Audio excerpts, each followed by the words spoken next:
Back here at Oriole Park at Camden Yards in downtown Baltimore, the Orioles looking to right the ship tonight against one of the toughest in baseball. Michael Regai, Jim Palmer with you as we take a look at Jimmy Williams, Boston Red Sox next starting lineup. Sox 19 and 12, 2.5 behind the New York Yankees in the American League East. Jose Offerman will lead off. He'll play second base. The center fielder tonight is Darren Lewis. Lewis with excellent numbers against Sidney Ponson, but the only reason he's in the lineup is because Carl Everett is hurting with a quadricep problem. Trot Nixon will hit third tonight. He plays right field. Nixon had the big night last night at the Yard. Brian Dahlbach is the cleanup man tonight, and that's because Nomar Garciaparra is also out of the lineup. Tell you more about that in a minute. Jason Varitek does the catching and hits fifth. Troy O'Leary will play left field. The DH in hitting seventh is Mike Stanley.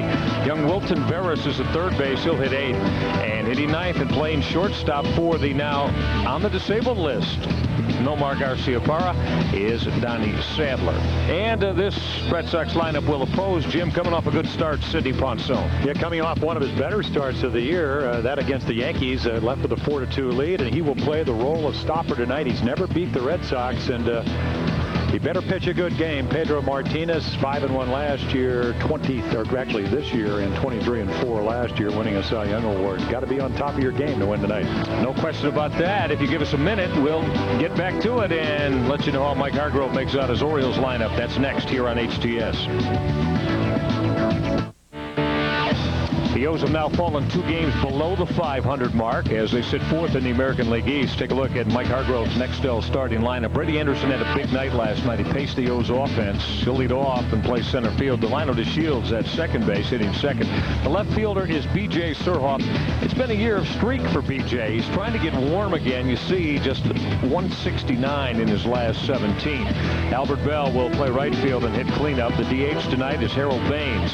Hitting sixth and playing first base is Jeff Conine. Doing the catching tonight and hitting seventh, the left-handed bat for Mike Hargrove. Greg Myers against Pedro Martinez. Mark Lewis will play third base and hit eighth. Information on Cal Ripken and why he's not in the lineup coming up in just a moment. And Mike Bordick will hit ninth and play shortstop. And this Oriole lineup will face Jim, the unanimous Cy Young Award winner from 1999, Pedro Martinez. Yeah, without a doubt the best pitcher in the American League, and he is, you can see the numbers right there, taking off where he went from last year. 23-4 last year, and tough to beat. I mean, he's just got them all. I mean, he's 17 strikeouts in his last game, and that was a loss, 1-0. We'll see if the Orioles have a plan of attack against Pedro Martinez tonight. Get set, Orioles baseball against the Red Sox, coming to you right here on HTS. Thursday night began with a boom for the O's as Brady Anderson would dial up Tim Wakefield, his 38th career leadoff home run. O's wanted to get aggressive, as Mike Bordick shows you, as they took an early lead. However, Carl Everett, his first appearance at Oriole Park, went real deep onto Utah Street with a long 2-run home run, part of a 6-run six. Birds got to be wondering, is there any rescue in sight? Pedro Martinez to take the baseball tonight, off suspension, the 5-game winner to face the O's. It's next on HTS.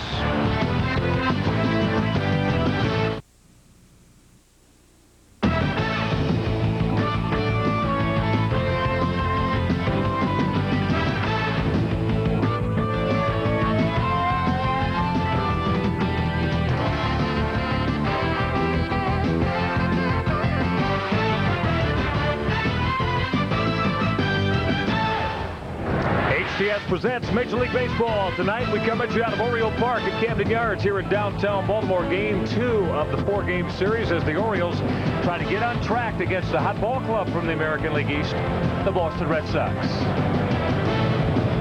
Very good to see everybody. I'm Michael Regai. Unfortunately tonight, 3 of the marquee names that a lot of people came to the Yard to see will not be in action tonight. For the Orioles, Cal Ripken is not going to go in this one. Cal has some scar tissue built up from the back surgery that he underwent last September. It's causing some nerve irritation in the lower back, so he's not going to be able to play tonight. And for the Boston Red Sox, Jimmy Williams lineup, without both Carl Everett, who hit the big 2-run home run and had 3 base hits. He also pulled a quadricep last night. And Nomar Garciaparra, Cabrera, a hamstring pull, first inning last evening, left the game, and today goes on the DL. With that, we welcome in Orioles Hall of Famer Jim Palmer. And Jim, in this outrageous year of hitting, the Boston Red Sox have proved one thing, if you've been paying attention around Major League Baseball. If you pitch and rank near the top of almost every pitching category, you're still going to win. The Red Sox have done that. Well, they certainly have, and now, of course, it all starts with the guy we're going to see tonight in Pedro Martinez. Last year 23-4, this year in 5-1. They also have one of the most thorough pitching coaches. I used to see him when he was Montreal in spring training. He doesn't leave anything uncovered, and you can see this is also Major League rank, and right here Pedro Martinez, what a number guy. I mean, here's a #1 guy to emulate the soul and spirit and heart of this ball club. But the one thing to notice when you look at the numbers, not to mention the outstanding stuff in Pedro Martinez, is that those numbers reflect the American League with the DH, and that's in all of baseball. So an outstanding pitching staff, and one of the best pitchers, if not the best pitcher in baseball, pitching for the Red Sox tonight. That videotape you looked at, of course, from April 30th, the aftermath, Pedro suspended. He had to serve it through yesterday, coming off a 17th strikeout performance in a 1-0 loss to Steve Traxel and Tampa Bay last Saturday. Now, on the flip side, Jim, we talk about the tremendous pitching of the Red Sox. Mike Hargrove is looking for a little bit of that right now with the Orioles. The Birds staff is struggling, and Jim, in the last 7, the O's have been able to win just 1, and unfortunately, the pitching numbers have become very inflated. They certainly have, and there they are. I mean, you can see how badly the starting pitchers, relievers have struggled. Earned run average almost closer to 8 than 7. A lot of runs, a lot of hits, a lot of home runs. And I think tonight, if you take this pitching set, if you look what Sidney Ponson tonight, he is not pitching to beat Pedro Martinez. He is doing and wants to do something that the other Orioles starters haven't been able to do, which is keep them in the game, give them an opportunity to win. And maybe they'll have to go back to what they did in 1998 when they beat Pedro. The only time here, Eric Davis hitting a 2-run home run, and the Orioles winning 3-2. And the Orioles have dropped 8 of the last 9, going back to a couple losses to Anaheim before the road trip. It would be sweet to get after Pedro tonight. HTS coverage of Orioles baseball here at the Yard, being brought to you by Advance Auto Parts. The best part is our people. By Geico Direct, the sensible alternative. By ToadNet, locally owned and operated high-speed internet and web hosting services to handle any of your personal or business needs, from dial-up to DSL and T1. Want to go fast? By Washington area subways. Subway, the way a sandwich should be. By Toyota and the all-new Camry Solara. Also by Bell Atlantic, your guide through the wilds of communication. And by Southwest Airlines. Log on for low fares at www.southwest.com, a symbol of e-freedom. Let's play baseball. The Orioles and the Red Sox. Game 2 coming at you next on this Friday night out of the Yard on HTS. As we get back at the Yard, let's take a look at Mike Hargrove's Oriole defensive alignment tonight. Jeff Conine making his 10th consecutive start at first base this evening. Delano DeShields joins him on the right side. Mike Bordick at shortstop. Mark Lewis is at third base for the injured Cal Ripken. Cal with the back irritation. P.J. Surhoff in left field. Brady Anderson in center field. Albert Bell in right field. The Birds veteran trio. And Greg Myers is going to do the catching for young man who pitched very, very well, Jim, in Yankee Stadium on Sunday. Gave the Orioles a chance to win, Sidney Ponson. And that's what he wants to do tonight, just try to put the Orioles in a position where they can stay close to Pedro Martinez. So we're all set to roll. Another magnificent night for Orioles baseball, as Jose Offerman will lead it off against Sidney Ponson. Offerman had a couple of hits in game 1 last night. Checks his swing as Ponson tried to work him up in the zone.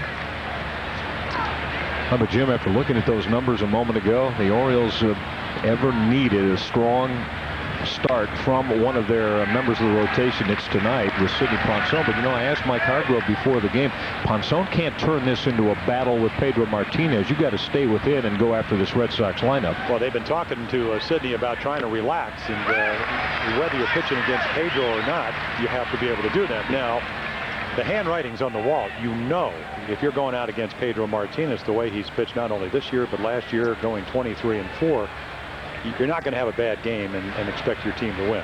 But Sidney is certainly capable of pitching a very strong game for the Orioles. And it doesn't hurt to have Carl Everett and Nomar Garciaparra out of the lineup. Now, as a purist, you noticed that, huh? No, as a purist, if you're a baseball fan, you want to see these two guys play because they can play the game.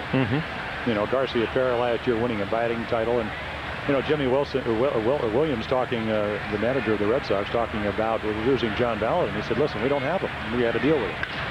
Ground ball to the hole. It's going to get through. Base hit right field. So Jose Offerman has become a bit of a pain out of the leadoff spot. As we said, 2 hits last night, and now a base hit to start it off against Ponson. So, Jim, what do you say we get to work here? We'll take a look at our Dodge keys to the game. What do you have for us? Well, for the Red Sox, you just, you know, you can't forget these guys are out of the lineup because they're so meaningful, but you do have to figure some way to win. And, of course, there are the numbers. Pedro, because of the suspension, an extra day, 13-0 last year on extra day. They try to do that quite often against the Orioles early in the count. 9 for 21 guys trying to put the first pitch in play. And for Sidney, the Orioles really struggling, at least the starters, the last 11 games. Darren Lewis going to push a bunt. Oh, that's a beauty. DeShields with that flip that's late. Bunt base hit for Darren Lewis. Darren Lewis couldn't have taken it in his hand and rolled it out there any better. Once it cleared Ponson, you knew that it was going to take a miraculous play for DeShields to try to get Lewis. The Red Sox, they've only attempted 11 steals. They've been successful 4 times. They don't run a lot, but this is as good as it gets right here. You don't need a lot of runs. You want to get a guy in scoring position. Here's the bonus right here. Nice play by Delino.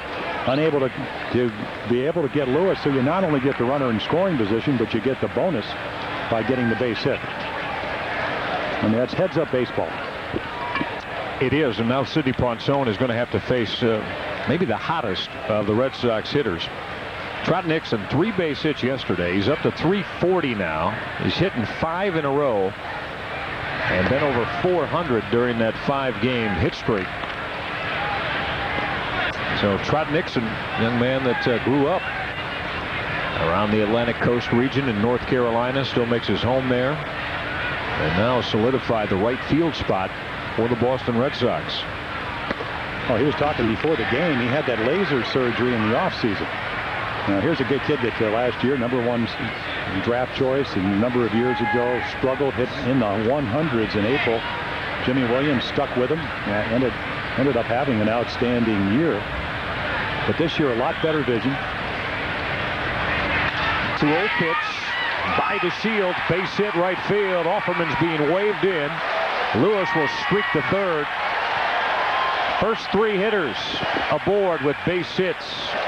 Orioles down early, and still a lot of trouble brewing for Sidney Ponson.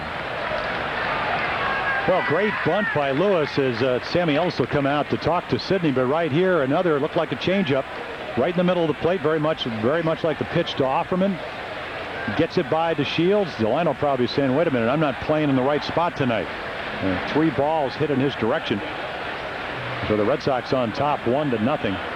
And the pitching coach, Sammy Ellis, out to talk to Sidney. But the one thing you know you can't have, and under normal circumstances, and beat Pedro Martinez is a big inning. And speaking of big innings, Jim, of course, that 6-run 6th inning that Boston checked in with last night blew it wide open here. First baseman, number 23. The visit from Sammy Ellis, and of course Pedro Martinez will gladly accept all the offense that his Red Sox mates are ready to give him. Now, the Orioles starters in the last 4 games. This gets under the category of hide the women and children. It has not been pretty. The starters' ERA up near 12, and that includes this first inning run that the Red Sox just put on the board. Well, the degree of difficulty right here for Sidney Ponson is he knows who he's pitching against tonight. I talked to him before the game. So right here, you have first and third, nobody out. You really don't want to give up that second run. You have one of their hotter hitters. Look at the numbers right there. Brian Daubach having a great year last year, struggling in September. So you like to strike them out, you like to pop them up, but then again, sometimes if you do that, you really exacerbate the situation because you become too fine, too perfect, you walk somebody, and you really get into the big inning situation. Against a normal guy, you don't mind giving up that second run and make sure that's all they get this inning. Tonight might be a little different story. Yeah, it could be. There you see the breakdown a moment ago. Left, right for Ponson. Check swing and the breaking ball. So Sidney is ahead of Brian Daubach. Much like Trot Nixon has established himself in right field. Daubach now entrenched at first base for Jimmy Williams. Daubach has been swinging the bat with a lot of gusto as well. He had 2 hits here last night. Only 6 games this year in which Brian Dahlbeck has not put a base hit together on the board. He's in an RBI spot here. Ponson ahead of him 1-2. Challenged him with a fastball. You know, had one of those outstanding years last year, but only hit 173 in his last 52 at bats. Only 9 hits last year, and ended up with 21 home runs. Had a monster year at AAA when he played for the Marlins, with 38 home runs, and then they let him go. I mean, what a find for the Red Sox.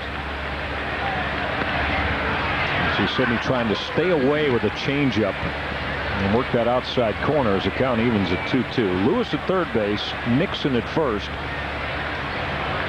3 straight base hits off young Sidney Ponson. Sox already on the board. Get into thoughts of Greg Myers tonight. 3-2 now on Dahlbeck, so we'll see if Jimmy Williams here, Jim, wants to start Trot Nixon. No, I think I always felt 3-2 they were going to start the runner, because 3-2, if you don't throw a strike, and that means you got to take a little bit more time if you're Sidney Ponson. You got to make sure that you throw a strike in this situation, otherwise the bases are loaded. Nixon not going. Ground ball at the Shields. Birds looking to turn a pair to Bordick for 1. Nope. Dahlbeck beat it. Lewis to the plate. 2-0 Boston by not starting Nixon. Jimmy Williams just about to hit into that double play with Brian Dahlbeck, but he beat the return throw from Bordick, give him the RBI. Well, I'll tell you, pretty aggressive slide by Trot Nixon. This throw is going to be to the outfield side, so right now, as you can see the slide right there, Bordick can't get anything on it, and Brian Dahlbeck gets his foot down right here. He's got to avoid him. Doesn't get as much on the throw, and you can see the foot coming down just before the ball's there. So even though you don't have a lot of team speed on this ball club, aggressive base running, keeping this inning alive. Instead of 2 outs, there's only 1. Ground ball off the bat of Veritek. Bordick will go to DeShields for 1. Double play. Well, the Birds just missed it with Dahlbeck. They got it on the next pitch as Jason Veritek bangs into the 6-4-3 double play. Sox get 2. Birds to hit against Pedro Martinez. Boston with the lead. Take a look at Jimmy Williams' Red Sox defense. Brian Dahlbeck and Jose Offerman on the right side of the infield. Donnie Sadler in for Nomar Garciaparra, who's put on the DL today. Just 3 errors last year, but in only 14 games at shortstop. Wilton Veras, the young third baseman.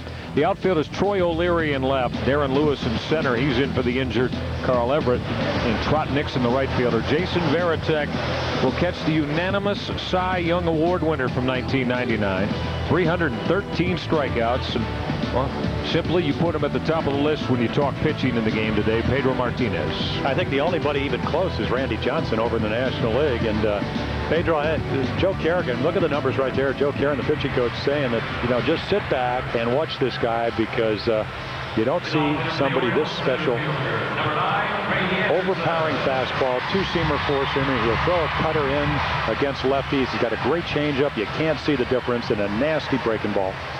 It just does everything well. Hard to run on, and you know, he's not that big, but I'll tell you what, he's a maximum effort guy.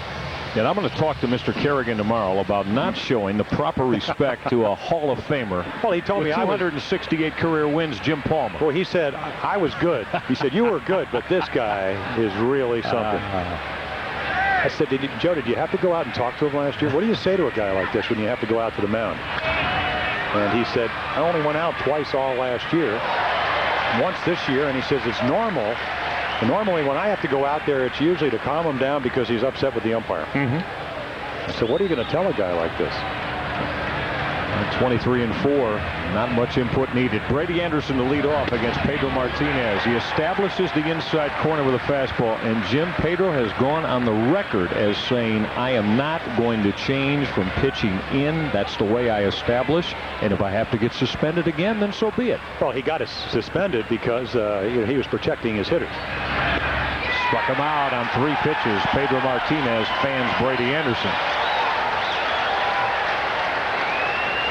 It's going to be about location, movement, velocity, deception. And you can see that ball run about 3-4 inches. Starts in the middle of the plate, just runs right to the outside corner. Now Pedro, of course, as you see, has not lost 2 straight. going back to over a year ago. How about this number?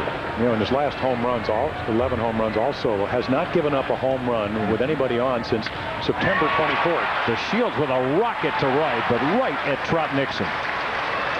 Delino turned around a changeup and drilled it directly at Trot Nixon for out number 2 here in the opening inning. Let's go around the Sac Concrete Mixed Yellow Diamond and introduce tonight's umpires. Behind home plate, it's Terry Kraft at first base. Tim McClellan, second base umpire, is Paul Schreiber.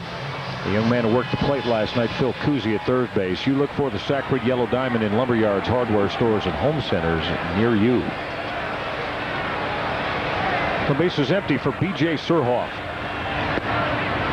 Martinez will miss with his fastball. B.J. Jim is trying to get going again. Been a streaky year for B.J. Had that cold spell, and then he got blistering hot, and now he's cooled off again. Yeah, up and down, up and down. But it is nice to know that you can get 207 hits in a year like you did last year, and you know that you can get hot. Of course, that was a career year. Maybe not 200 hits in part of the destiny this year, but certainly, durable. He's going to give you everything he can possibly give you. The work ethic's going to be there. Going to hook foul into the corner and right. Jim, do you think that there are times, though, that during the course of the season, B.J., who has the consecutive game streak going on, at times maybe he needs to throttle down just a little bit for the benefit of himself and the ball club? Well, look at the facial expressions. We've talked about that ever since he's been here. I mean, he is we talked about Pedro Martinez being a max effort guy. I mean, he doesn't like to pop a ball up in batting practice. Same with Mike Porter. But that doesn't mean that you can't be a terrific player, because he is. He's one of the best left fielders in the game. But a very, a lot of people say there's a big difference between being intense and being tense. I think he's just intense. Doesn't cause tense. You get a good idea right there. If you want to go away and you're heading the count, Martinez has tremendous command in off the plate, as you mentioned, and then right back. Yep, got Surhoff on the 2-2 pitch. Fastball that's cut to the inner half. Pedro Martinez with a couple of Ks in the opening inning. Boston leads it 2-0 when we get back to the yard.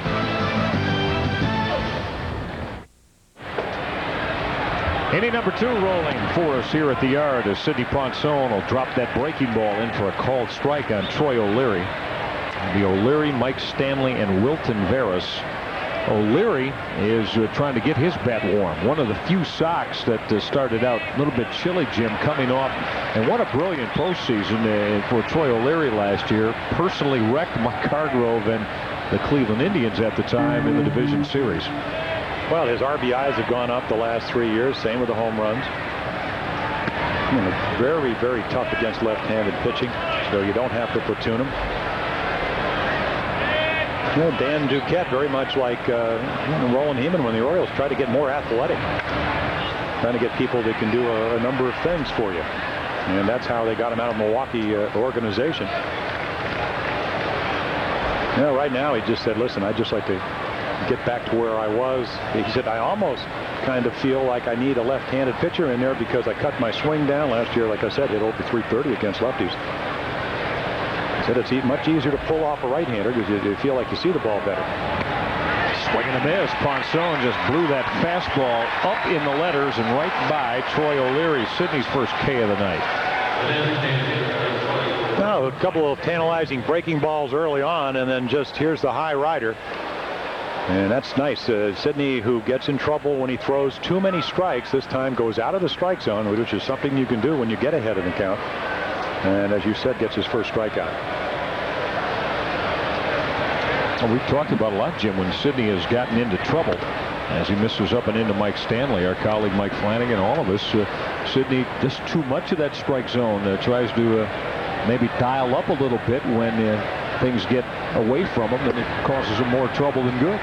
Well, this is I don't care how hard you throw, what your velocity is now. If you stay in the middle of the plate with the strike zone small and the hitters don't have to respect the inside part of the plate, you're going to get pounded.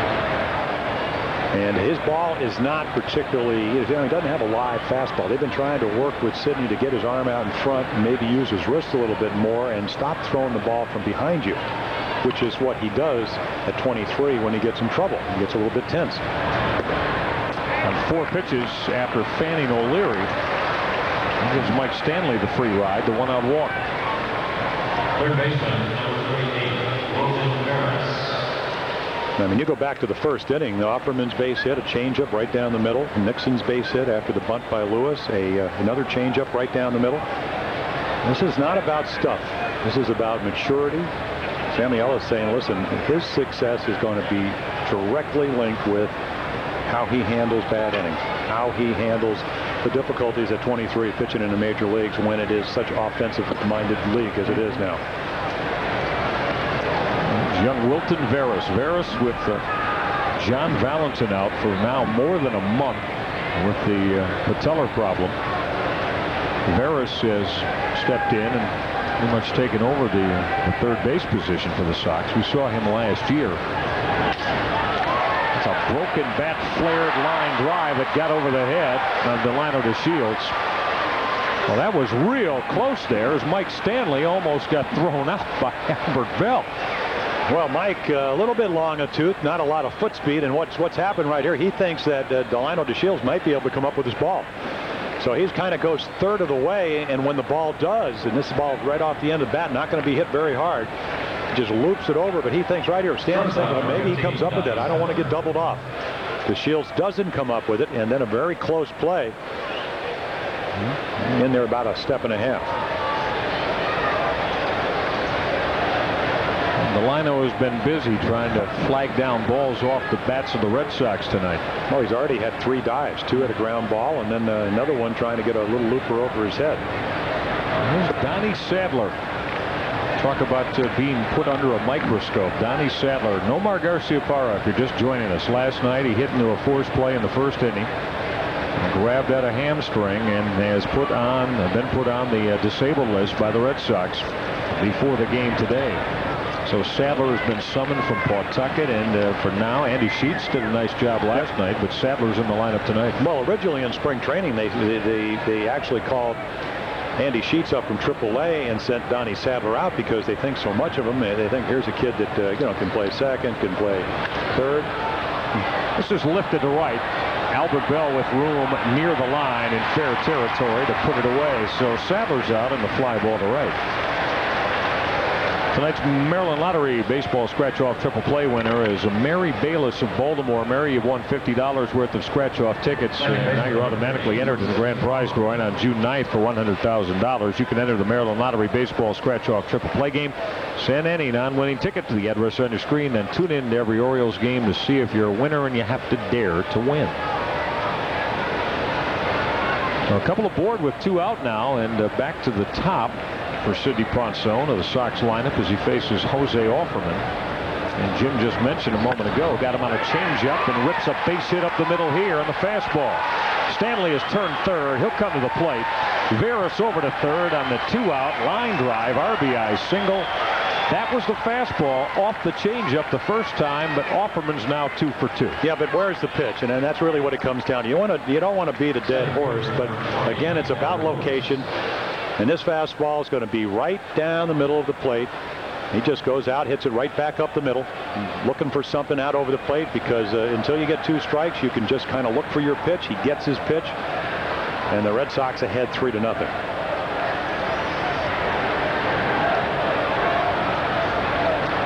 Sidney taking that deep breath, trying to regroup a little bit, gets back up on that mound and go after this man, the center fielder Darren Lewis. As we said, Sidney in that start in Yankee Stadium only gave up 2 runs and 4 base hits in his 6 innings of work. Terrific outing after Roger Clemens had beaten the Orioles on Saturday, and of course a walk-off home run from Posada did it on Friday night. So Jim was in a key spot for Ponson to keep the world champs down and get the Orioles a chance to win it late. As it turned out, they blow the lead, the 4-2 lead, and then come back and win a game that I don't think anybody thought they would win. No. Mariano Rivera coming in and one of those rare blown saves for him. But you can see the disappointment on Sidney's face because he knows who he's pitching against.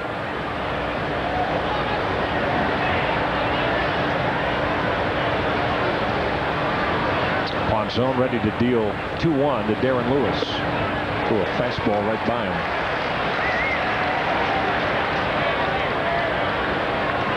So here's a lineup. You take Garciaparra, who was hitting .391 in his last 23 games. Carl Everett's sitting out. He's got 12 home runs and 33 RBIs. And now, even though Darren Lewis, you can plug him in, he's hitting over 500 against Sydney, lifetime. Now, he's not going to give you the power, but he's going to give you a good defensive ball club. I think really the difference that I see between, say, the Red Sox and Jimmy Williams said, listen, Valentin's out, so what? He's not playing. We got to find somebody else. Cal Ripken can't play tonight. Do they let Ryan Minor play? No.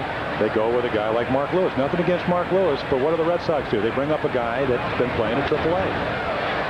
So they figure they're going to use their young players, see how they can play. Sadler was sent out in the first place because, I mean, Gaetti tried to make the ball club. Cordova tried to make the ball club. They had a lot of young guys. They sent Sadler out to play. When somebody gets hurt, they bring him back. Yeah. Minor comes up. Cal can't play because of the scar tissue issue, and we'll talk more about that. They go with a guy that's been a utility player. They don't go with one of the youngsters. Ponson just fans Mark Lewis on the 2-2 pitch. So that'll end the inning. Sox get one more. They've scored in both innings and lead it 3-0. Get a Cal Ripken 3,000 hit t-shirt and a 3,000 hit baseball for just $29 plus shipping and handling. Plus receive a free 3,000 hit commemorative. Call 1-888-624-BIRD. Right now that's 1-888-624-BIRD. Some American League Eastern Division scores that count. The Yankees in Detroit scoreless in the second inning. Toronto and Tampa 1-1 in the first. Boston leads the Orioles 3-0. Headed to the bottom half of the second inning, and more for Michael and Jim. Okay, Tommy, thank you very much. Pedro Martinez retired the Orioles in order in the opening inning. He fanned Brady Anderson and B.J. Surhoff. So now we'll face Albert Belt, Harold Baines, and Jeff Conine here in the second, and he's been staked to a 3-0 lead.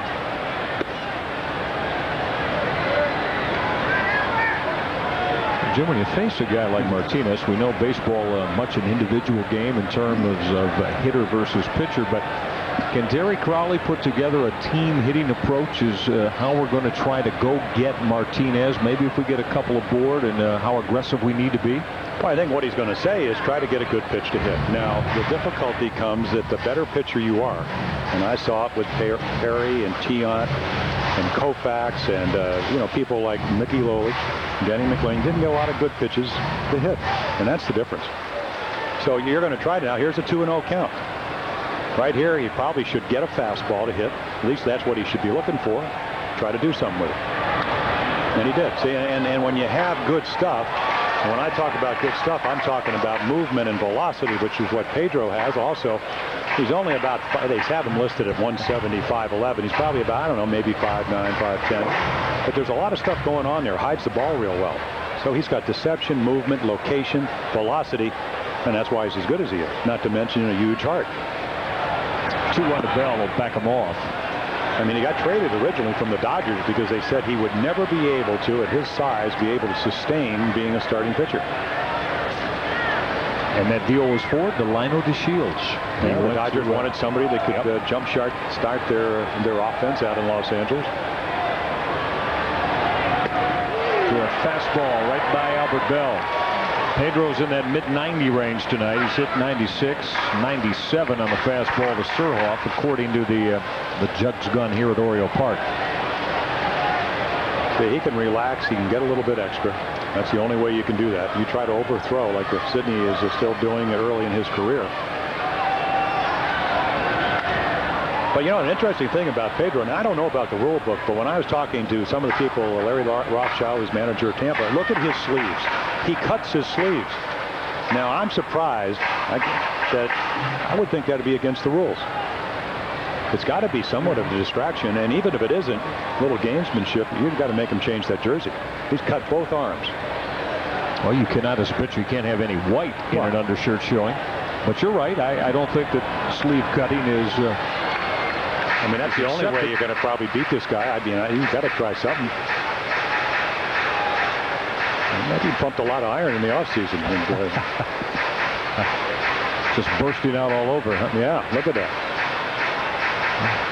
he accomplished something in the month of April that only a fellow by the name of George Herman Ruth accomplished as a Boston Red Sox pitcher, and that's go 5-0 out of the chute, and that's when the Babe was with the Red Sox, and yes, on the mound as a pitcher. On the inside corner with a fastball, Albert Bell tried to lift those arms. You could tell Albert saying, you know what, Terry Kraft, this guy doesn't need any help, as Albert walks disgustedly back to the O's dugout. It appears to me, and that ball, I don't know, you can see, when Varitek brings the ball down like that, you know the ball was up and in. And I got to imagine when a pitcher is around the plate, and you can see right there, Albert's not going to get thrown out because he knows that that will not help the Orioles tonight. When a guy's around the plate, he struck out 17 in his last ball game. I got to think umpires, they tell me all the time, we want to call strikes. So you get the ball in that location, which Clemens did so well for the Red Sox. Harold Baines on the ground on one hop at second baseman Jose Offerman, who will throw Baines out. So the Orioles threw 5 hitters that put 2 balls in play, both of them on changeups. The ball that DeShields scalded to right field was a changeup, and right there, Harold a little bit out in front of it hits off the end of the bat. Now Pedro tells you he doesn't want to strike a lot of guys out, would like to have easy innings. I just think his stuff is so good and his location even better that it's hard to make contact sometimes. Get ahead quickly of Jeff Conine. So as we showed you when we went around the Orioles defense, Conine making his 10th consecutive start at first base. Will Clark took some ground balls today, jumped in the cage and took some BP. So Will is closing in on trying to get back and help buoy this Orioles roster. There he is. He was chirping and making a lot of noise around the cage today, as he always does. Pedro Martinez reminds me when I was a kid and I had a wiffle ball.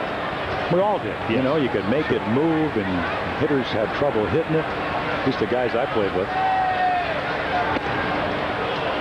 2-2 now on Jeff Conine. Martinez staked to the early 3-0 lead by his Red Sox mates in search of his 6th win of the year. The breaking ball that slid away from that outside corner. They hadn't thrown too many of those tonight, only the 2nd inning. But it's a devastating pitch because of the arm angle. Thought he's got to break about 3 feet. Jeff Conine got a piece of that 3-2 fastball. Well, the numbers don't lie, and last year he goes 23-4. Tom Davis made a very good point. In 213 in the 3rd innings, he only gave up 160 hits, 37 walks. So he had, with walks and hits, less than innings pitched. You don't see that very often in Major League Baseball. Got a little fastball by Jeff Conine. Pedro Martinez has fanned 4 of the first 6 Orioles hitters he's faced tonight. Red Sox lead at 3-0 when we come back to the yard.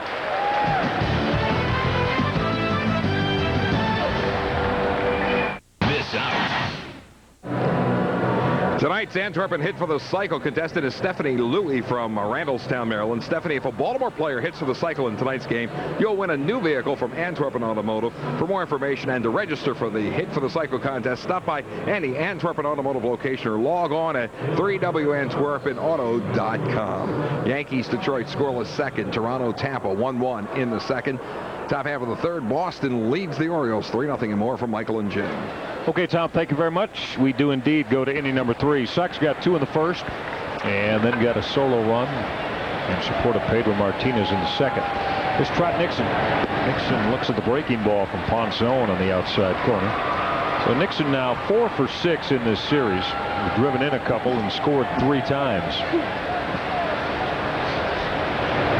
I'm going to go back, and I don't want to, again, I'm not going to just keep talking about this. This will be the last time, but here's a young man that last year in April was 4 for 38. A young player, #1 draft choice. This is launched to deep center. Brady Anderson has turned and will get back near the track to make the one-handed grab. So he goes 4 for 38, and they don't send him back to Pawtucket. They work with him. Jimmy Williams comes out and throws him down in practice. They don't bury him, and he ends up having a marvelous year. And I think at some point the Orioles are going to have to do that. If you have somebody you think you can play up there, you want to find out. And he's playing in AAA. If somebody gets hurt, play him. You find out. That's what Jimmy Williams is all about. Brian Dahlbach, first pitch swinging, rolled at shortstop Mike Bordick. Ponson has 2 quick ones here in inning number 3. What you're talking about, Jim, is something that the Orioles have decided to resist the last few years in putting together the major league part of the organization. We were talking about the last couple of nights, the last couple of drafts that the Orioles have gone through.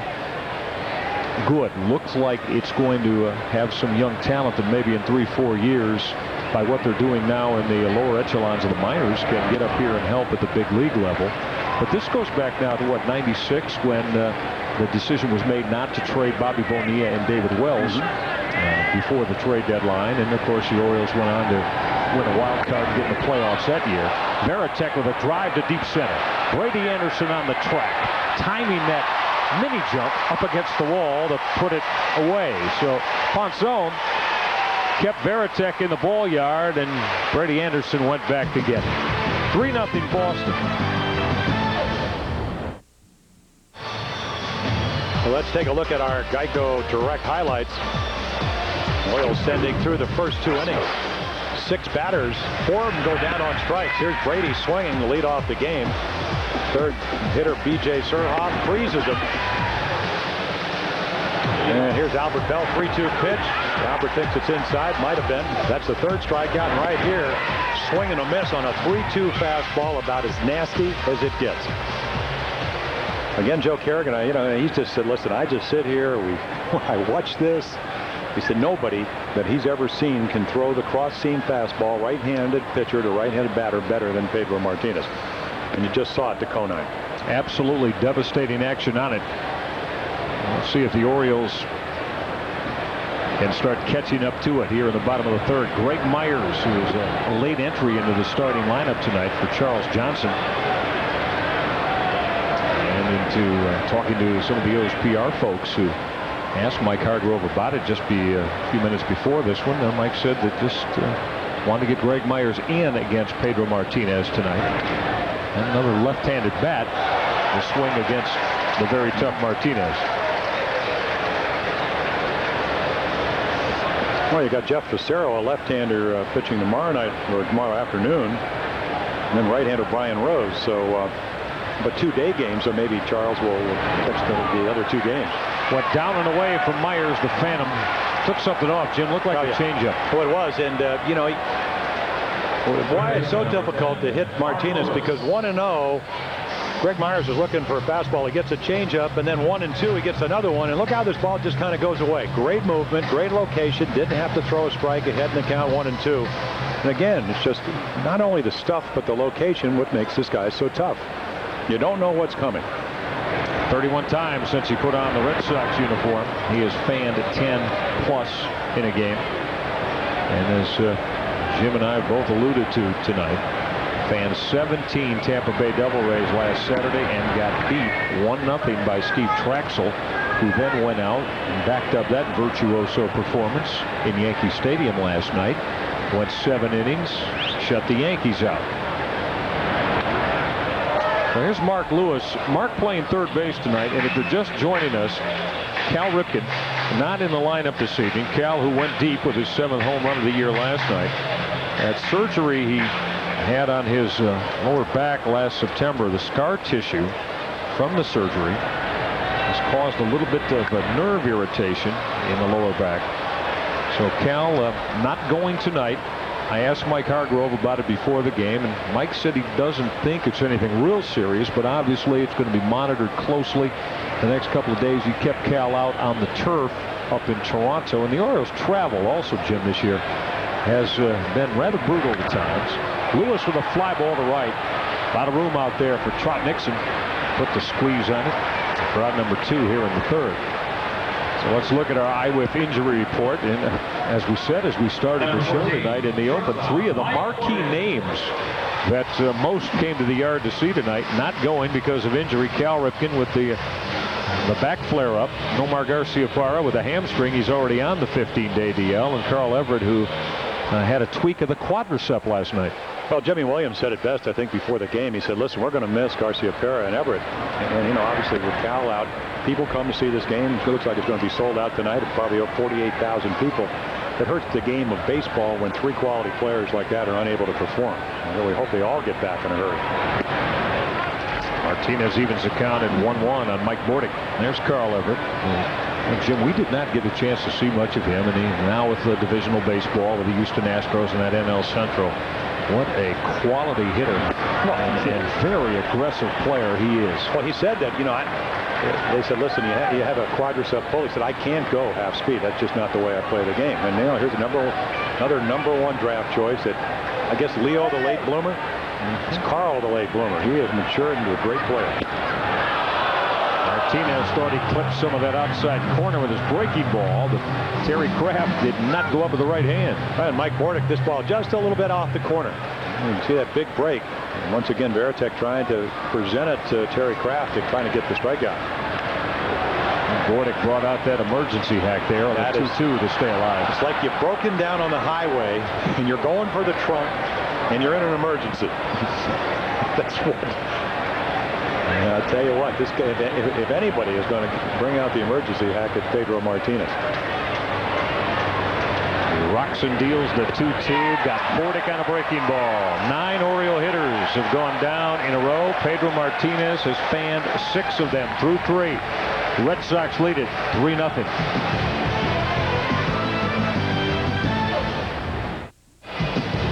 HCS coverage of Orioles baseball on a Friday night at the Yard, being brought to you by Bob Davidson Ford, home of Baltimore's best deals. They'll make it happen. By Jenkins. Do you need legal help? No, go with the winning team. Jenkins Block and Associates. They work for you.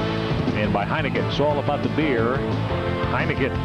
Red Sox lead it 3-0.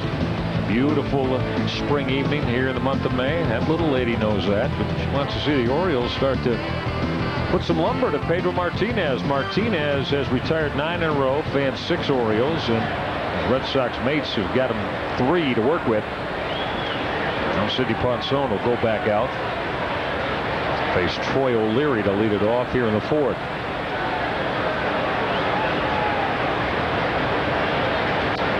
First base umpire Tim McClellan walking down toward home plate and looking at something in the area of right behind the screen behind home plate.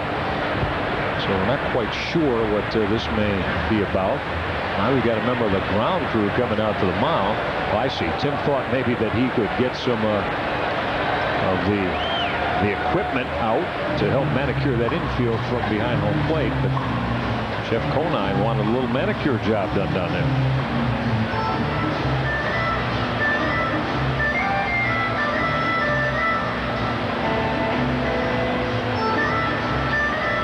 Go ahead and just drag the whole infield right now.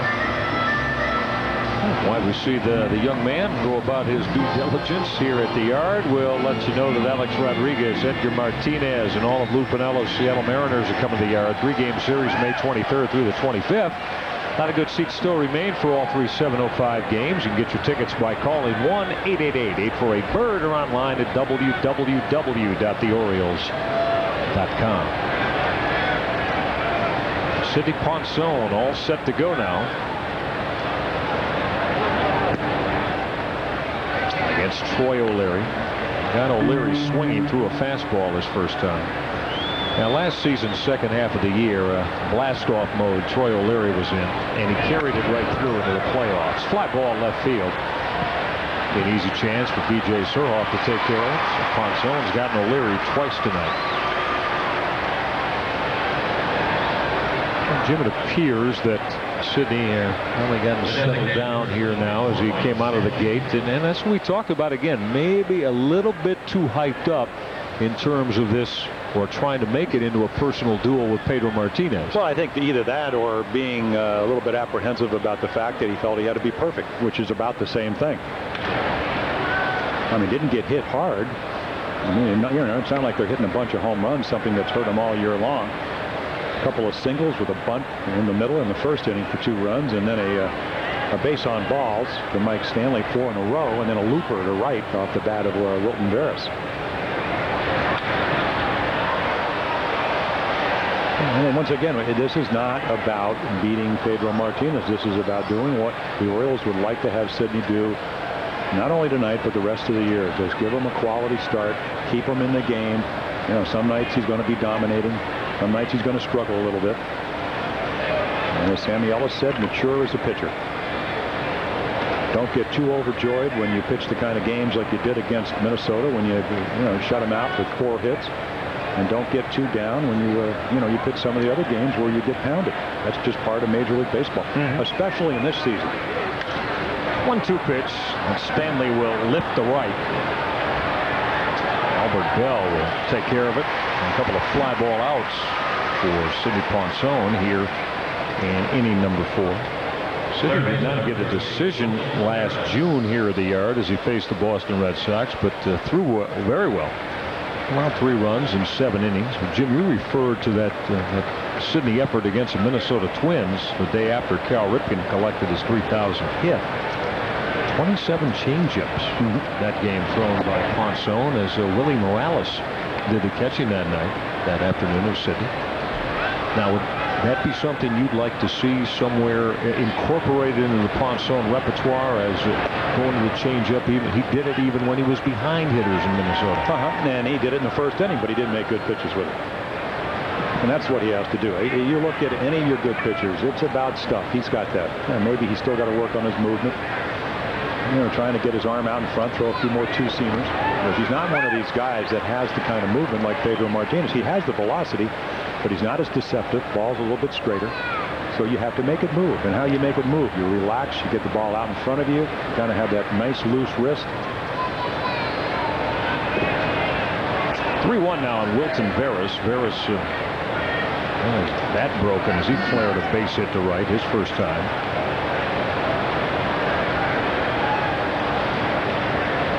He's 23 years of age, a young man from Aruba.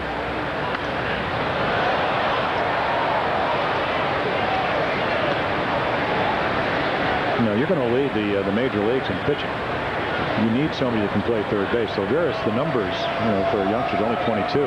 Jimmy Williams had great work ethic. He's not going to kind of give you the power that John Ballard can do, who's out with a knee injury. But he has played very well defensively.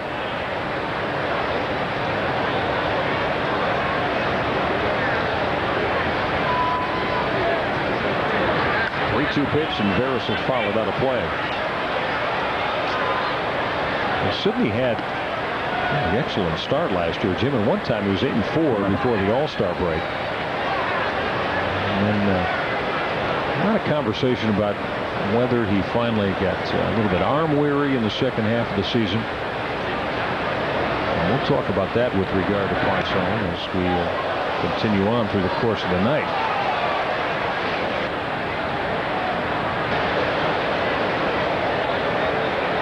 There's no question about, though, that most around the game feel that certainly quality major league stuff this young man possesses.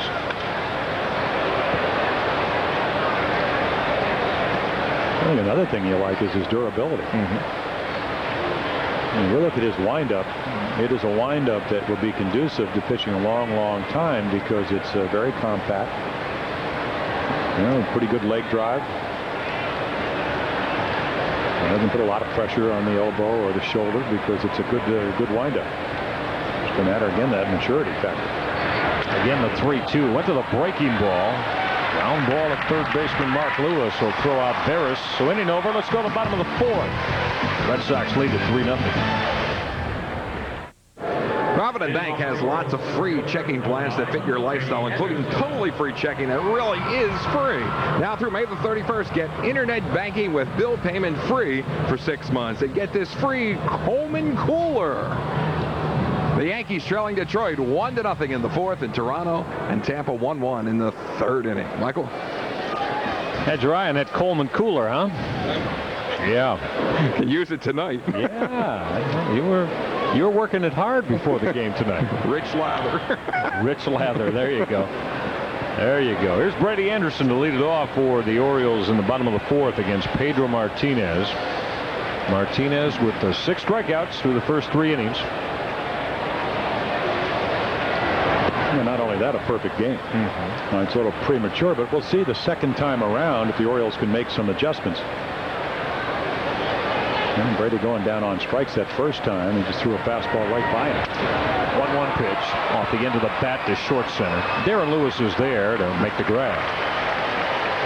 Anderson out and the fly ball to Lewis. Now, we talk so much about in this day and age you can't pitch in the middle of the plate, but if you're going to want to or have to pitch in the middle of the plate, you want to be throwing 95 to 97, which is what Pedro does, and also have a changeup that looks exactly like your fastball. But just notice over the course of the night how many balls he throws in the middle of the plate. And there's one right down the middle, but the movement is, Veritek puts his glove inside middle, and that ball just runs about 3 or 4 inches. So even down the middle of the plate, it's still got great life. Came back with his breaking ball off that fastball to Delino DeShields. Delino hit a line drive right at right fielder Trot Nixon his first turn. So here's the two combatants that were traded for one another. Slicing fly ball to left off the bat of DeShields, taken care of by Troy O'Leary. DeShields went to the Los Angeles Dodgers in the deal. And Montreal received Pedro Martinez. Delino turned out to be kind of an unhappy camper in L.A. Was very happy to get out of there and go to St. Louis, and of course sign the deal as a free agent to come here to the Birds. And boy, hey, what a great start he's had. Delino has been fabulous. And talking to as B.J. Surhoff taps it right back to Martinez. 12 in a row for Pedro Martinez through 4 innings. Red Sox lead at 3-0. Get a Cal Ripken 3,000 hit t-shirt and a 3,000 hit baseball for just $29 plus shipping and handling. Plus receive a free 3,000 hit commemorative. Call 1-888-624-BIRD. That's 1-888-624-BIRD. Top of the 5th inning. Boston 3 runs, 5 hits and no errors. The Orioles 12 up, 12 down through the first 4. Michael? Right, sure, Tommy, as we head to the top of the 5th. It's Donnie Sadler. Looks at a cold strike from Sidney Ponson. Sidney, since giving up the base hit to Jose Offerman in the second, has retired 7 in a row. Well, that's the maturity that Sammy Ellis was talking about. You give up more runs than you want to, especially on a night when you're pitching against Pedro Martinez. Breaking ball in the air to right for Albert Bell. And make the catch. See, that's the kind of hanging breaking ball. If you're going to throw it to anybody, you want it to be somebody like Donnie Sadler.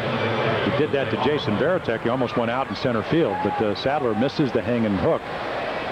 But again, you give up more runs than you want early in the ball game. And you weren't really struggling. They play some ground balls, and you just keep it there. I'd like to make a little bit better pitch than this. You can see that ball up in the eyes. But the little flea, one of those little flea guys, pound it and run, flies out to right. Jose Offerman, they call him a little flea, but he's had 2 base hits tonight. He's driven in a run. So he's had 4 hits now in the series. Well, I was talking about Sadler. Oh, I know that. Yeah. And Mike Flanagan and I were mentioning last night that the Red Sox fans and everybody in New England were pretty much up in arms after Mo Vaughn left, and then Dan Duquette's acquisition was Jose Offerman but I didn't understand. That wasn't to replace Mo Vaughn. That was to get somebody that could be a leadoff guy the year before. Whoa. Offerman has just touched off a monstrous shot to deep right. He'll go out of here. Solo home run. 4-0 Boston. Offerman now 3 for 3 as Sidney Ponson allows his 9th home run of the year. And all 3 base hits on different pitches. Single on the first on a changeup. Single in the second for an RBI up the middle, and then a slider. You speed up the bat. A bomb. A major bomb. And that ball looked like it went right off the flagpole. Check this out. Oh, just how far is it going? It's one of those classics. Fastball back up the middle, slider, probably about 5-6 miles per hour slower. He's not even trying to hit a home run. He's just trying to do what he does best, make contact, and it's out of here. 3rd of the year for Jose Offerman. But going back to Offerman, they got him to be a leadoff guy because he had an incredible year in Kansas City. Paid him $26 million, which is what? Mo got 80, so... You know what Mo got? And for 2 straight years, they go to the playoffs as a wild card in the American League. And I think that's what is so special about the Red Sox. They figure out a way to win. Won 94 games last year. Right. 92 the year before. 1-2 pitch, ripped up the middle. Base hit center field. Darren Lewis, second hit of the night. Well, now the Red Sox with 7 base hits off Sidney Ponson.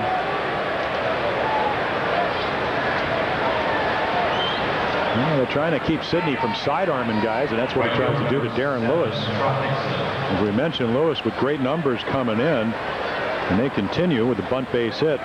Came in hitting .583. He drops down, throws it down the middle, and Darren Lewis with another base hit. And that'll get the left-handed hitting outfielder Trot Nixon to the plate. Nixon had an RBI base hit in the first. And don't be surprised that they don't try to run here. Yeah, maybe they'll let maybe Nixon try to use advantage of that hole early on in the count, but Greg Myers is not the kind of arm that Charles Johnson has. Sidney pretty quick to the plate, but Jimmy Williams, former National League third baseman with the third base coach with Atlanta. There he goes. Yep, Lewis is going. Myers throw, not in time. A hit first slide, beat it. Mike Bordick put the tag on the looked like Jim around the thigh area of Nixon, or rather Lewis. Well, Paul Schreiber, the second base umpire, he's going to try to see if, see right there, see he lifts his leg, which is not the way you want to do it. You'd like to pivot on that front leg.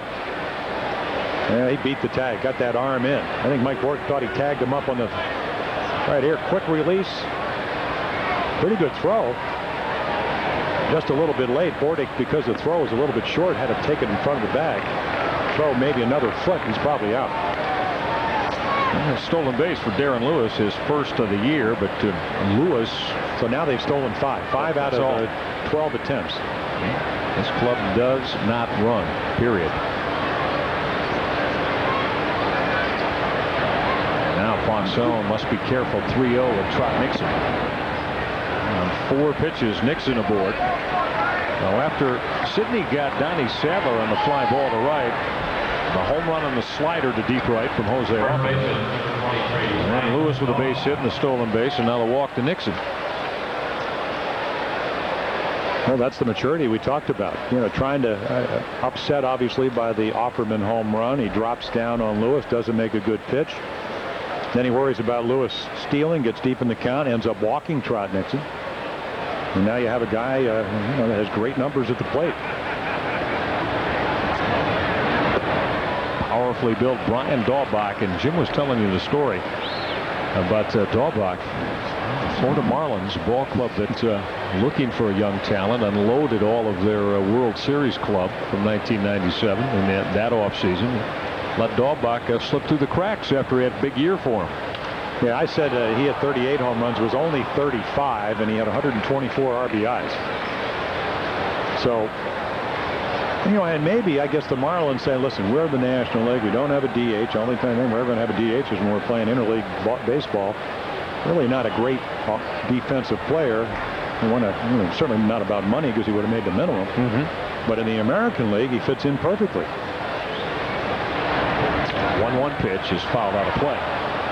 Ponson went to the breaking ball. Sidney trying to battle through this 5th inning. Sox have gotten on the board and threatening with a couple on and just 1 down.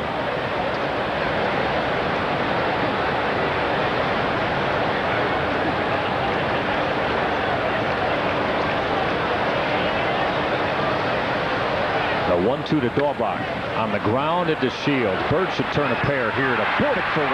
Double play. Orioles get out of the 5th. A little bit of damage though on the Offerman solo home run. We're halfway home at the Yard. Red Sox lead it 4-0.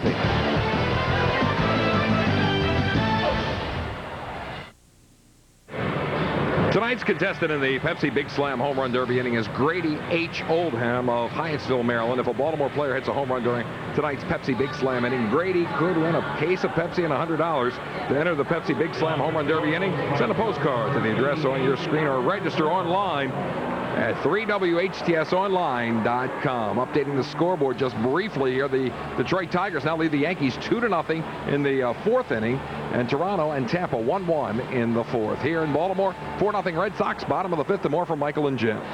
Okay, Tom, thank you. Pedro Martinez, a fireballing right-hander, has been perfect through the first 4 innings. He's retired all 12 Oriole hitters he's faced.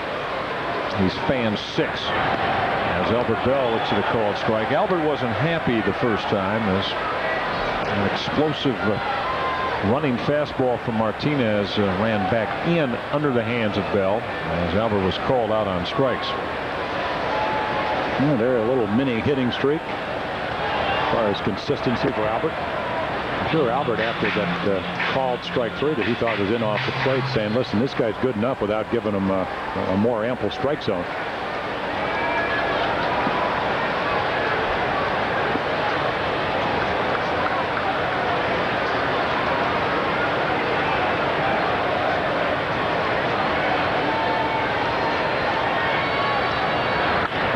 Bell, base hit right field. The Orioles have their first base hit of the night. Well, Albert pulled the hands and went the other way. A solid single to right. So Martinez gives up his first base hit of the evening. Well, you try to get back in this game, and a great way to do it, even against a tough guy like Pedro Martinez, is get your leadoff batter in. And this is a changeup. You'll see him wait, and boom. And it just finds a hole, something the Red Sox did for a couple of runs in the first inning. There's Harold Baines now. Harold went out to the second baseman Jose Offerman his first time. This is line to left. Right at Troy O'Leary, who hauls it in. And Jim and I talked a few innings ago about the most dominant pitchers in each league. Pedro Martinez, of course, and Randy Johnson. And Jim, how about a second of one? You make the call. This is 1999. If you had one guy to give the baseball to in a big game, who would it be? Well, it would be Pedro Martinez. And you have to understand that American League versus National League, American League with the DH, usually somewhere, this year it's about a third of a run a game. Usually it's somewhere about a half a run as far as the ERAs. So that low, minuscule, 207 ERA is even lower when you consider Pedro right there. That's not too bad, is it? Runners aboard 093. How about runners in scoring position? 083, isn't it? Conine pops it up and it'll get out of play. Got 2 outs, 143. And just in general, before you get to 2 outs, 143. And he is not allowed the home run, of course, and it was Chris Hoyles, a tractor. We saw Chris Hoyles here at the ballpark during the last homestand. Went up into the net over the green monster in Fenway. The last multi-run home run off Pedro Martinez. Gave up 9 last year, all solos. Conine with a drive to center. It's going to get down in front of Darren Lewis. Base hit. Well, Jeff Conine went out and got a breaking ball, Jim, and he flicked it with one hand into center field for the one-out single. We talk so much about location. Martinez not throwing too many pitches in the middle of the plate tonight, but when he does, threw the changeup to Albert, he got a single, and this breaking ball hit right down the middle, so at least you have a chance to get a little bit better wood on the bat on the ball. And Darren Lewis playing pretty deep in right center, unable to come up with it. So the Orioles now maybe with the one we talked about the last time, going back almost 2 years, Myers comes to the plate with a chance to do something for the O's. Well, a couple aboard against Martinez. Base hits from Albert Bell and Jeff Conine. Greg Myers, throughout his big league career, played in the World Series last year with the Atlanta Braves against the New York Yankees. Well, how about the Braves, Jim? They're looking for catching help again because they have suffered another setback as far. Last year they lost Andres Galarraga, and now their catching's hit this year. Eddie Perez, torn rotator cuff in his throwing shoulder. A 1-1 to Myers. And this away. Well, they ended up getting into the playoffs last year, even though Javi Lopez had that knee surgery that a lot of people felt that he may not come back and play. But that doesn't appear to be the case. There's Galarraga back and a big contributor to the Braves offense. Well, they lose Walt Weiss, and they have this youngster Furcal coming up and playing shortstop, a regular base, all the way from A-ball. It's on the outside corner. Pedro Martinez working away from Greg Myers with the changeup to even the count at 2-2. And that's a pitch he struck out Greg on the first time, but again, 2-1, you're looking fastball. I think Greg thought that ball might have been a little bit up and out over the plate for a ball. He wasn't looking for that pitch. Well, now has Martinez set Myers up to come running back in with a fastball. We'll see. 2-2 pitch. Got him away. Strikeout number 7 for Pedro Martinez. First hitter he's fanned since Mike Bordick to end the third. And he does it with a great fastball that just runs away, a little two-seamer, outside corner. I mean, there's your great perspective from Southwest Airlines plain view, right on the black of the outside corner. There's a little black edge around that white plate.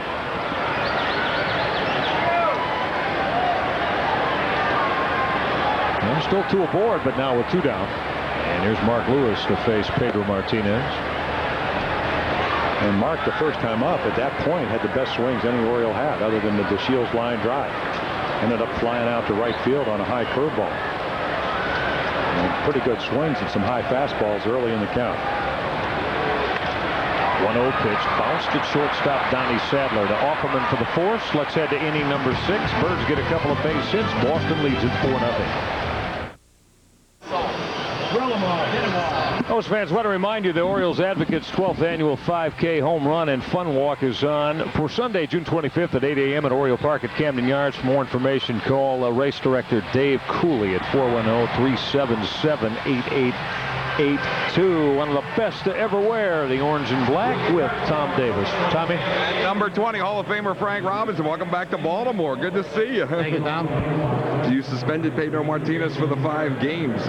They can basically get around it with a pitcher, right? Pretty much so. Well, they can get around it if they choose to do so. But the main thing is to send a message out there that after a warning, if you're going to take it on yourself to go ahead and hit a player intentionally, then you're going to have to pay the price. You've been applauded by all the players for handling that Detroit-Chicago situation. Almost everybody said they respected you and they accepted it.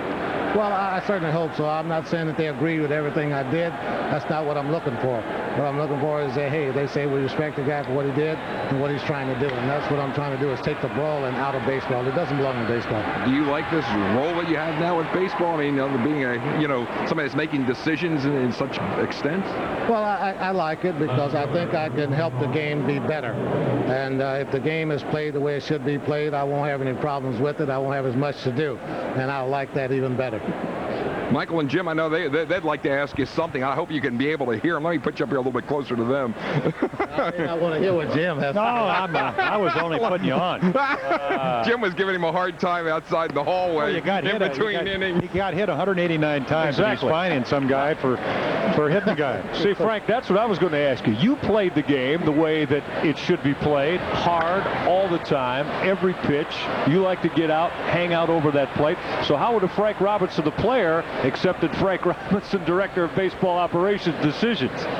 Well, it would have. I wouldn't have ever gone out there, but I'll tell you what, the thing about it, the difference in today is the umpire warned the pitchers and the warned both pitchers that was it. The next time someone was hit intentionally, in their mind, that they would be thrown out of the game along with the manager, and that was the difference right there. So you knew then, because of your hitting approach at the plate, that pitchers in your day were going to try to move you off the plate, something you accepted, Frank? Well, that was all part of the game in those days. We didn't have the rules and regulations to protect us. We had to protect ourselves. But 95% of the time, I knew when a pitcher was throwing at me or not throwing at me. Mm-hmm. And the other times that I knew that if I didn't react quick enough, or if I got hit, it was my fault. And the other times, hey, the pitcher had the right to throw inside. I knew that, as long as he wasn't throwing at my head. Frank, is there more of it now because of the DH? I think it's a little bit more maybe in the American League because of the DH. But I think the main thing it is because hitters are not used to being pitched inside. inside. They grow up using an aluminum bat, and the pitchers are throwing away. Then they get in professional baseball with a wooden bat and whatever. Now the pitchers are starting to throw inside, and they don't think the pitcher has the right to pitch inside. How about Pedro Martinez as a pitcher? How do you rate him against some of the great pitchers that you've faced and some of the pitchers you've seen in your baseball career? Well, he doesn't match up with number 22. He's in a class by himself. But other than that, he's right up there with the top, the next echelon there, when you step down the next level. He's one of the best that's ever pitched. I don't care if it's now, 10 years from now, whatever. He's one of the best because he is a pitcher. He commands respect on both sides of the plate up there. He knows how to set up a hitter. He knows how to finish a hitter off. Now, I know you're close to Bud Selig. Let me ask you this about realignment. What do you think is going to happen there? I have no idea. I'm not that close to it. Do you think baseball needs to, do some more realignment? Well, I really don't know, Tom. I haven't really kept up with that, and I would want to have any comment on that. But I know whatever they're doing, they're trying to do the best for baseball and to make it easier for the players and the schedule and to get the players around so they don't have to be going long distances all the time to play baseball games. Appreciate it, Frank. Good seeing you. Thank you for all the time, and keep making those wonderful decisions. No, this is the quietest I've ever heard you. Well, this is the quietest you've ever been. I'm just listening to you. But let me ask you one question. You had 586 home runs. I was in New York the other day, and I said, and I know that I'm not saying this because you're here. I told a guy, an AP writer, if you played in this era, with ball the way it is in this ballpark, it would have hit 80 home runs. Do you think the ball's more lively? Doesn't it appear to be going a little farther? They are. No, it doesn't appear to them. They are going farther. I'm telling you. And it's amazing how far they are going. So it has to be something other than the players being stronger. Because we had players that were very strong, and they didn't go that far. Are the parks smaller now, these new ones? Oh, yeah. Well, you remember, though, the older ballparks were small, too. Cincinnati didn't have one place in it that was 400 feet. The farthest in Cincinnati was 399 to the right center field corner there. So it was small ballparks when I played, but the ball just didn't go that far. And the little guys didn't hit home runs the way the little guys are hitting them now. Barris with a drive to deep center. Brady Anderson on the track. He's got room up against the wall to make the grab. Frank Robinson, appreciate it. Thank you so much. Always a pleasure. All right. It's always a pleasure to do.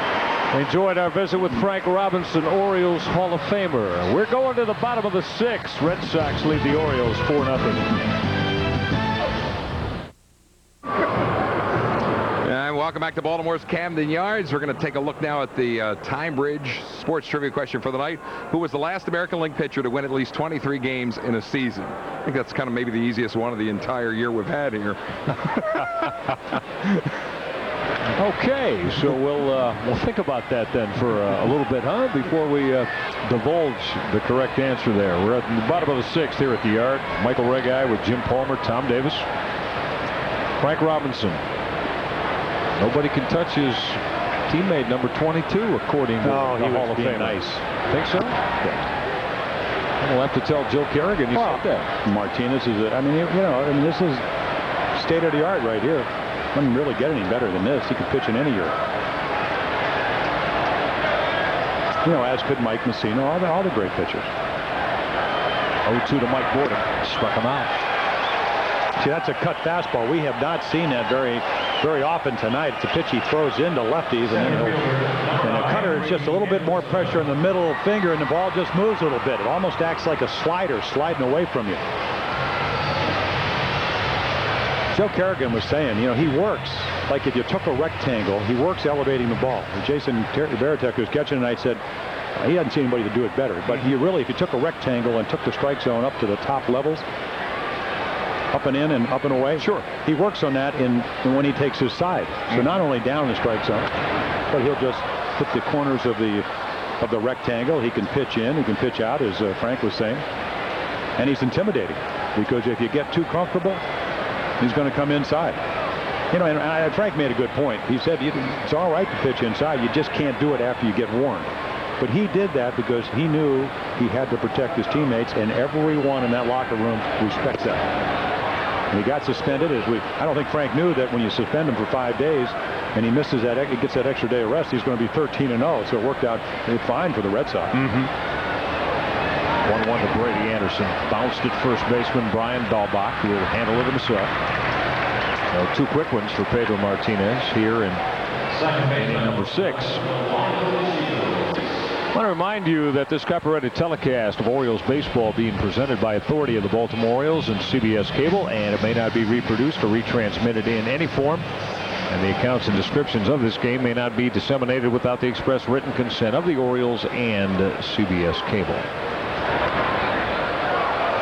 Delino to Shields now to face Pedro Martinez. Unanimous recipient of the 1999 Cy Young Award. Jim, did you see real quick something happened in the NBA this year that kind of parallels that?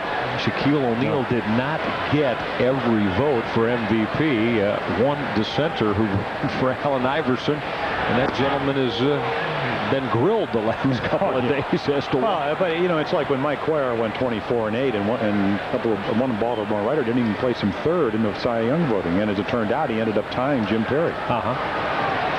And how do you do that when a guy goes 24-7, I believe?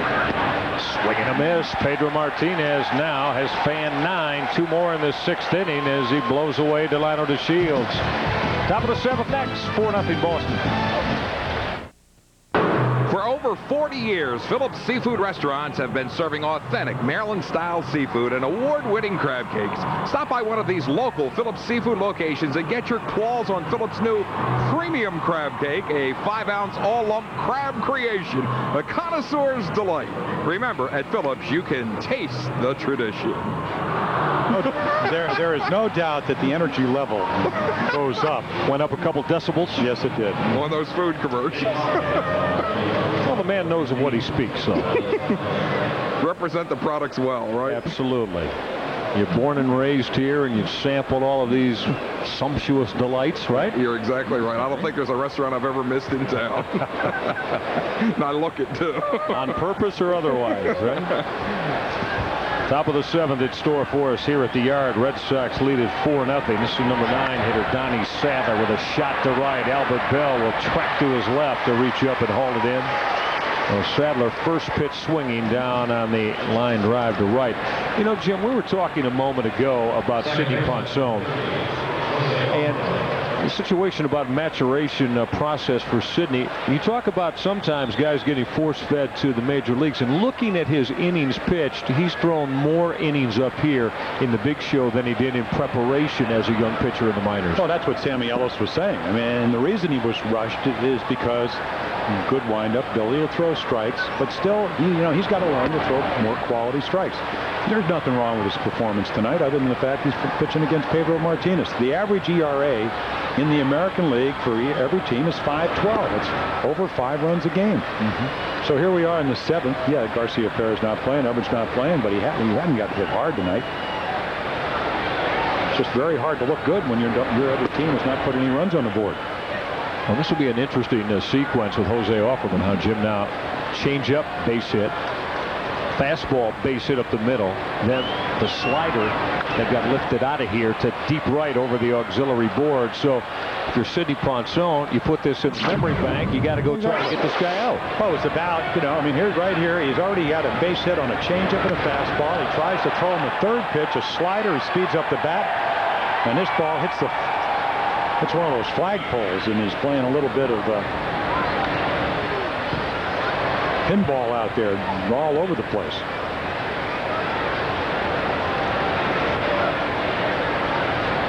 It's not like Jose tonight is hitting the belt-high fastball on the inside part of the plate. He's getting good pitches to hit, and he's hitting it.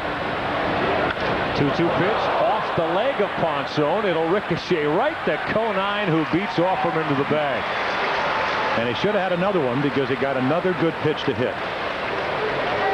Except Sidney using all his guile and parts of his body. Just a little kick sail right on the, it's like, I guess, the left instep, kicks it over towards Jeff Conine. Next up, for the Red Sox. So that'll probably be Nike to Conine for the second out. Our Capitals hockey announcer on HTS, Joe Beninati's been in the booth with us tonight. He's familiar with that. Kick save from Ole Kolzig. First pitch swinging, Darren Lewis with a drive to deep right. Albert Bell back on the track to make the basket catch. Bell hauling in the drive over the shoulder. We're through 6.5. Stretch it if you like. 4-0 Boston. HCS coverage of Orioles baseball on this Friday night here in downtown Baltimore, being brought to you by Southwest Airlines. Log on for low fares at www.southwest.com, a symbol of e-freedom. Also by International Paper, from innovation to results. And by Lowe's Home Improvement Warehouse. Lowe's, improving home improvements. Pedro Martinez has been nothing short of dazzling tonight. As we head to the bottom of the 7th. He's given up just 2 base hits. He has fanned 9 through 6 innings of work as B.J. Surhoff looks at a called strike. Jim, this from Pedro Martinez, throughout his career, average per 9 innings, almost 11 strikeouts per that, what would extend to a 9-inning outing. Well, he was up there in the 13 range last year. Yeah. 313 strikeouts in 213 innings. I only pitched 5 complete games, and you see, they know. I mean, we talked about being 13-0. It looks like maybe tonight, if he continues the way he's pitching, he'll be 14-0 with an extra day rest. They take care of him because he's not that powerfully built. A lot of torque on his arm. If we show you his follow through, we had a shot earlier in the ball game on a strike. His follow through from first base, and look at those numbers right there, just glowing. A lot of torque on the shoulder.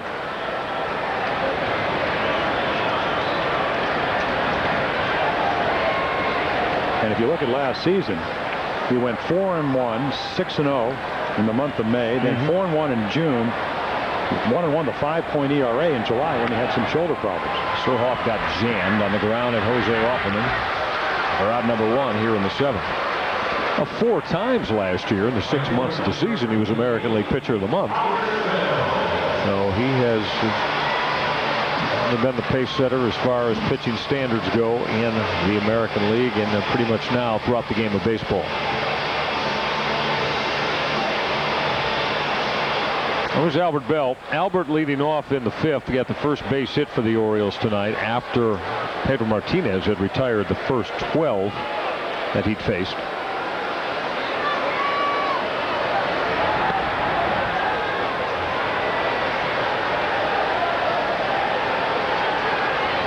Yeah, take a look. This is a great angle. Look at this torque. I mean, look. And that's what a hitter's trying to pick up. There's a lot of movement out there, not to mention all the stuff he has.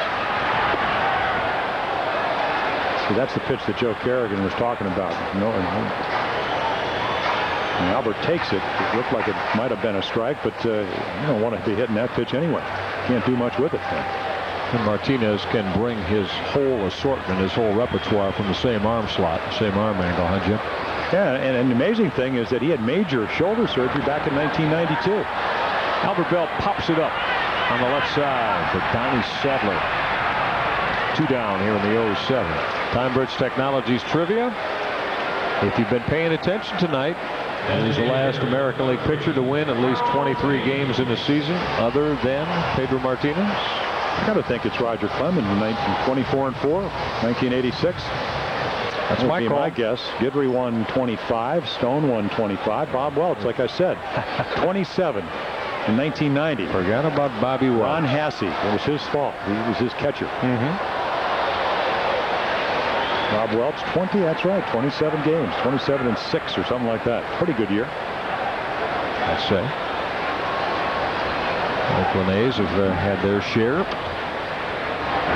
Harold Baines now, the changeup for Martinez on the outside corner. I was looking at a piece of Oriole history the other day where you and Vida Blue dueled in a game in May in 1971 in Blue's breakout year. He beats it 2-1 as Pedro Martinez has just gone to the outside corner with a fastball to fan Harold Baines. 59th time in his major league career he's fanned 10 in a game. 4-0 Boston. Make your plans here to be at Baltimore's Camden Yards on Sunday, May the 28th for Harold Baines Poster Day. All fans attending the 1:35 Orioles A's game will receive a free Harold Baines poster courtesy of French Brave Printers. Get your tickets by calling 1-888-848-BIRD or online at theorioles.com. Through 7, Boston 4 runs, 8 hits. The Orioles no runs and 2. The Yankees are trailing Detroit 6-2. They're now in the 5th inning. Toronto and Tampa continue tied at 1. They're in the 6th. Michael? Okay, Tom. The young ones enjoying this one here tonight at the Yard. First pitch swinging is Trot Nixon, who bounces it at Jeff Conine. Takes care of Nixon very quickly here to begin inning number 8. Let's take a look at our sideware Dr. Bean game summary. Now, if you came to the Yard tonight, you had to be a little bit disappointed because 3 of the big names, Cal Ripken, Nomar Garciaparra, and Carl Everett, all out with injuries. Cal with some nerve irritation in the lower back stemming from having the surgery a year ago. Pedro Martinez perfect through 4, and in 7 innings he's fanned 10 and given up 2 base hits, and Jose Offerman has had 3 base hits, one of them a solo home run. That's how this one has gone this evening, is Nomar Garciaparra on the DL with the hamstring problem. Ground ball, Jeff Conine with a dive to his left, can't get it off his glove. Dahlbach thinking double. Stand-up 2-base hit for Brian Dahlbach here in inning number 8. Conine got a glove on it before it trickled up the line in right. Yeah, I think he was a little disappointed because he might have just kind of dove a little bit early. He's got a little curveball that Dahlbach just hits a routine ground ball, but it's good. It'll hang up in the strike zone. It's just a little bit high. He gets out in front. And right there, a little premature dive. You can see his head going down because normally he makes that play. Not an easy play by any means. And the Red Sox with 1 out, a runner in scoring position. 12th double in the year for Brian Dahlbach. Oh, he had 33 last year. Go along with that right there, tied for 4th in the American League, but 33 with 21 home runs in his first American League season. And it doesn't look like that sophomore jinx has come his way yet. Ponson facing Jason Varitek, evening the count on the changeup. Varitek tonight's 0 for 3.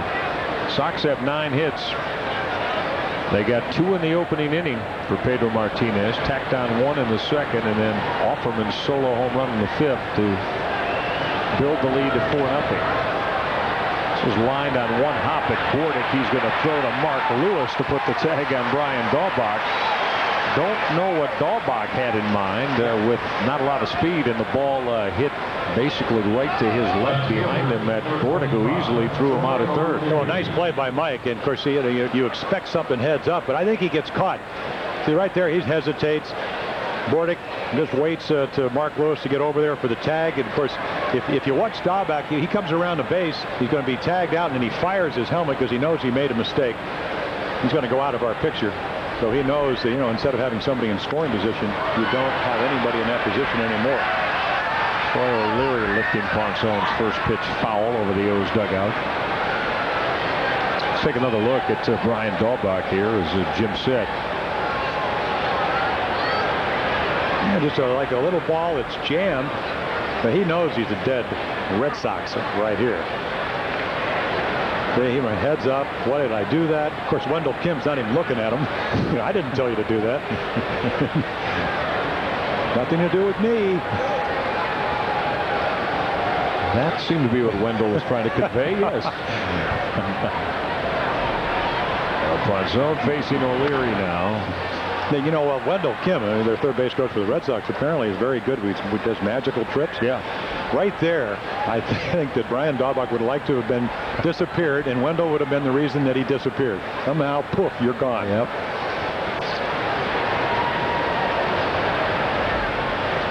Wendell, along many years out in San Francisco as a coach. 0-2 pitch. O'Leary's going to go the other way with a line drive base hit the left. So you know that's going to happen if you're Brian Dahlbach. You make a base running mistake. At least it wasn't in a particularly close game. You can bet the ranch, and the guy's going to get a base hit, and I don't know if he would have scored because you can see right there the disappointment. It's not that it's going to mean that much in tonight's game, but it's just something you don't like to do. So Couple aboard with 2 out now here in the Red Sox 8th for the veteran DH Mike Stanley. Stanley's got a base hit. They're on a walk. Stanley cool coming out of the chute this year. Of course, Mike has toured all over the American League East with the exception of here are the Orioles actually in this Northeast triangle. He's been a Yankee, a Toronto Blue Jay, and a member of the Red Sox. Now the Sox are playing good baseball. They've won 4 of their last 5. They won 7 of 10, and they're above 500 on the road, Jim. And you know, you put all that together, and they are staying right with the New York Yankees in the AL East as Ponson beats Stanley with a fastball up. Well, they lose their closer in Tom Gordon. They come up with Derek Lowe, who's done a marvelous job last year and then also this year. You know, they lose Saberhagen, and you know, somehow they go and get Jeff Vocero, who's going to pitch tomorrow, and turn him into maybe a little bit more of a sinker baller. Base hit center field. Here comes Varitek to the plate with run number 5 of the night. On the RBI single off the bat of Mike Stanley. Well, the Red Sox padding things even a little bit more for their ace, Pedro Martinez. And I'll tell you right now, it's pretty good right here. As you look at Cat's Insurance Run, that's a low and away breaking ball, maybe a slider. Stanley, one of the great low ball hitters, a guy that loves the ball out over the plate, will make it 5-0. He turned a pretty good pitch out over the outside portion of the play into an RBI single. And you don't do that if you're not on the ball. Wilton Vera's first pitch swinging. Fly ball left center field for Brady Anderson to put the squeeze on. Inning over. Red Sox add 1 more. We're going to the bottom of the 8th at the Yard. Pedro Martinez and the Sox up 5-0. It's time for a Geico Direct Baseball highlight from the insurance pros at Geico. Let's send you back to inning number 3. And with Pedro Martinez on the mound, away from Greg Myers to get him. And a sweeping breaking ball to fan Mike Bordick. And then the fastball that paints the black to fan Greg Myers. And then right back with that slider up to get Bordick. Fastball up and away.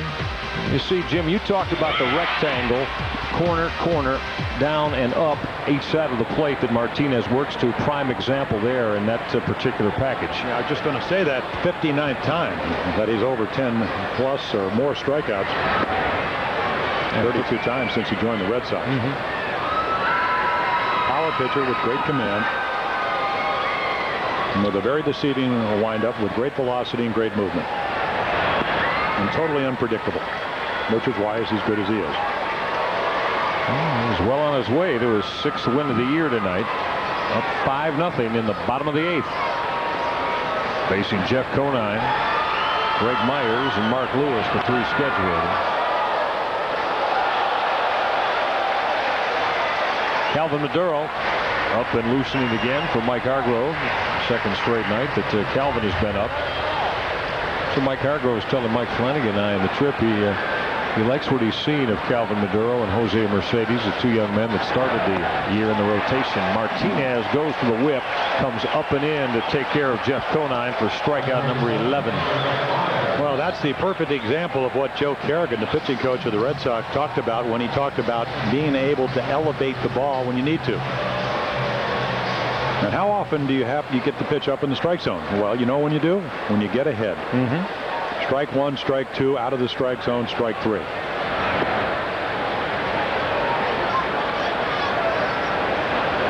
Greg Myers now, who struck out both times. That's Pedro Martinez. He's putting on another virtuoso effort here at the Yard tonight. So Greg Myers, who has a great spring, hits a home run on the day before, actually 2 days before opening day, pulls his hamstring. He's only been up 15 times. He's up a 1 base hit and he gets a chance to play against Pedro. The only one I think worse was Tommy Chopay. He got 3 starts, June, July, and August against Nolan Ryan with a no-hitter, Gaylord Perry, and Louis Tion. And wondered why he was struggling. Yeah. Be foul up the line and left. Yeah, I could see where that could turn into an offer and have you a little psychologically wrecked for the rest of the year.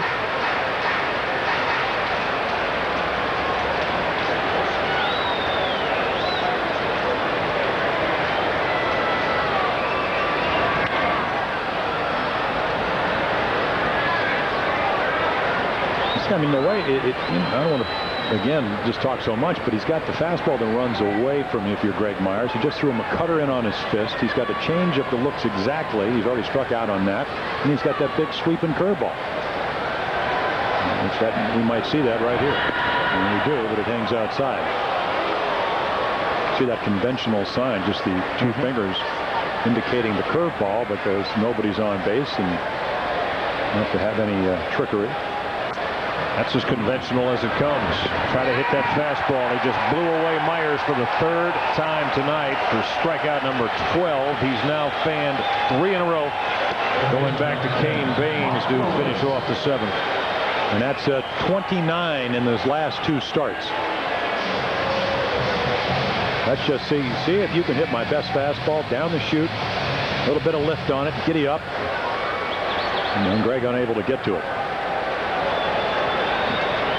That's like winning the Triple Crown, huh? With the Preakness coming up here in Pimlico in about a week. Wins, ERA, and Ks. You have to go back some now 55 years to find the last man, Al Newhouser, who did it for the Detroit Tigers. Quickly 0-2 on Mark Lewis.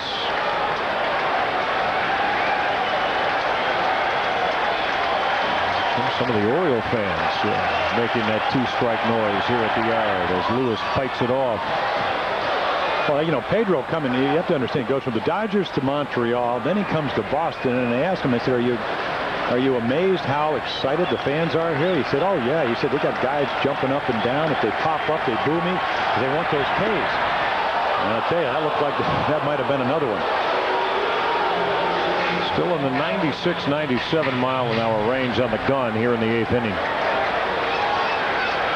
And they're a little bit outside. Nice call by the home plate umpire, Terry Kraft. Struck him out. Fastball by Mark Lewis. Pedro Martinez fans the side in the 8th. The Orioles fans paying their respects to Pedro Martinez as he walks off the mound. He's fanned 13. The Injured Workers Insurance Fund is Maryland's heavy hitter in workers' compensation insurance, serving 1 out of 5 Maryland employers. Today, they have more clout than ever with nearly $1 billion in assets. IWIF continues to be Maryland's first choice in workers' compensation insurance. Before more than 48,000, the official crowd is 48,354. It's a sellout, the 7th largest crowd in Camden Yards history. This is the 9th season. It's just been a terrific night here for Pedro Martinez, who has retired everybody in order with the exception of the 5th inning when he gave up a couple of singles. And the other thing I want to make note of, tomorrow, because of the Preakness parade, anybody that's trying to get to the ballpark for the 1:30 game, remember the parade's going to be coming down Pratt Street around 10:30, so you got to make adjustments in your schedule and travel plans if you're coming in from the north side of town. Just to let you know. Yeah, well, you have the day off tomorrow, so what are you concerned about? I might show up. He's right, though. 1997, Davey Johnson got caught up in it, and they got here at the ballpark about 45 minutes before the game. Remember that? What was unusual about that? Be careful now. I think the reviewing stands at Pratt in Utah, so it's right up past left field. Only a former teammate can say that about his buddy. Well, that wasn't that one of the complaints? Yes, it was, quite frankly. Wait, I joke when I say 45 minutes. I know that. Well, only at the tee time. He couldn't get an early tee time, but... Here's Donnie Sadler to lead it off in the top of the 9th against Calvin Maduro, who's taken over. So Sidney Poinson works 8 innings tonight. Gives up 5 runs, 11 base hits, and now it'll be Calvin Maduro to work tonight. And Calvin on a little bit of mini strength, 3 scoreless relief appearances in a row. That makes a lot of sense. When he started early in the year, he would go through the first part of the lineup with not a lot of problems. He's around the plate enough to be able to throw strikes, even though he's not having the same type of regular work. Fly ball center field off the bat of Sadler. Brady Anderson to put it away. Sadler down here to begin the 9th. Let's take a look at what we have upcoming for you. And we're going to swing over to the Orioles television network for the next 3. Jeff Facero and Jason Johnson to match pitches at 1:30 here tomorrow afternoon. Then Brian Rose and Mike Messina will try to get back on track to end the series against Boston on Sunday. And then after the day off, it's out to Anaheim on Tuesday night. And we'll be on O's TV at 10 o'clock. 10 o'clock, of course, Baltimore time, Eastern time to start it on Tuesday night out of Anaheim. Now the Red Sox got off to the early lead with a couple in the opening inning for Pedro Martinez. He has done what's been asked of him. The Sox have built the lead to 5-0. As Maduro works on Jose Offerman. Offerman should be 4 for 4 tonight. He's had 5 hits in the series. Single, home run tonight. Last time up, he lined one back to the middle that Ponson got a leg on and deflected toward Jeff Conine to retire Offerman. Well, you talked about coming over as a free agent. Had a pretty good year. He had 294 with 11 triples, 8 home runs, high on base percentage. And coming into the night, he was down right around 210, 205. Actually, started the night at 205, and it's all the way up to 218. And I said, what do you try to do when you're in slump? Because you usually don't have them. And he said, all I worry about is my balance. He said, just trying to get a balanced swing to be able to stay back. Billy Williams, the Hall of Famer, used to say that Roger Hornsby told him about that landing soft with that front foot. So good balance allows you to do that. And it certainly worked for Jose tonight. And that's what good teams do. The Red Sox, if they win tonight, will be 20-12. And when you get guys on the injured list or somebody on the DL like Garcia Pera, Everett, who are probably going to miss some games, you pick each other up. Base hit, center field. Well, Jose Offerman's got his stroke back.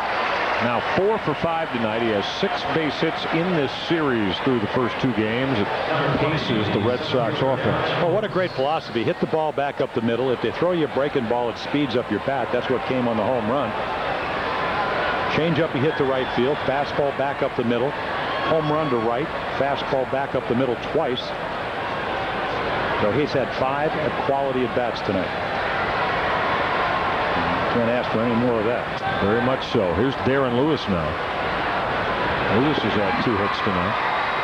Jim, you're talking about hitters in slumps. Most of them will tell you that almost common when you get in a slump, what's going on? Well, I'm jumping at the ball a little bit. I'm getting out of my front foot too quick, not seeing the ball well. And all that part of your in assessing what had started the year with Offerman. Well, I still remember what Rick Down, who was a hitting instructor with the Yankees and came over here, he's now with Los Angeles, he said, you try to hit the back of the ball. So think about it. If you get out too early, it seems like you're hitting the top of the ball. But if you stay back, and your hands can get out in front of you, you're hitting the back of the baseball. You stay behind it. 2-0 to Lewis. And what did Ted Williams say? You have 40/100th of a second to do that. Make your assessment. Is this a pitch that I want to start my swing on? And yet you need to hit the back of the ball to be successful. So I don't think any other sport, if you're successful 3 of 10 times, you're considered at the top of your game. So you can in essence fail 7 of 10 times and you still are among the premium and doing what you do best. Well, it's a game of failure. Brooks Robinson used to always talk about that. But I still remember when I played A-ball in Aberdeen for Cal Senior, Lou Piniella actually played in the Oriole organization. And he lined out with the bases loaded, came in, got all upset, broke his helmet, jumped all over it, and steam's coming out of his ears. And he had a utility guy by the name of Danny Barrett from Baltimore. He said, Lou. Lou ignored him. He said, hey, Lou. Finally, Lou looked up. He goes, what do you want? I can't tell exactly how he phrased it, but he said, Lou, even if you hit 300, you're going to break 7 out of 10 helmets. And Lou started laughing. And that's when I first learned about what you just talked about. 3-2 pitch to Lewis. Drilled to deep left. Surhoff on the truck. That ball's over his head and up against the wall. BJ is going to hold Darren Lewis to a long single as he played that wonderfully off the wall and came up gunning to the line of the shields with Offerman racing over to third. Well, what a satisfying night for Darren Lewis. Bunt base hit, another single, and right here he misses a home run by 18 inches. A ball that's hit so hard. BJ, as you see, does make a marvelous play. And that's why he probably should win a Gold Glove in left. I don't know of anybody better. Turns around, plays it off the wall, bare hands it. And right here, with the runner Offerman going from first to third. You can see Bordak thinking he's going to be the cutoff man, but BJ, with one out, holds it. Actually makes that the double play is still in order. So a terrific play. Maduro to work on Trot Nixon. Well, Calvin brought out that changeup and Nixon over the top.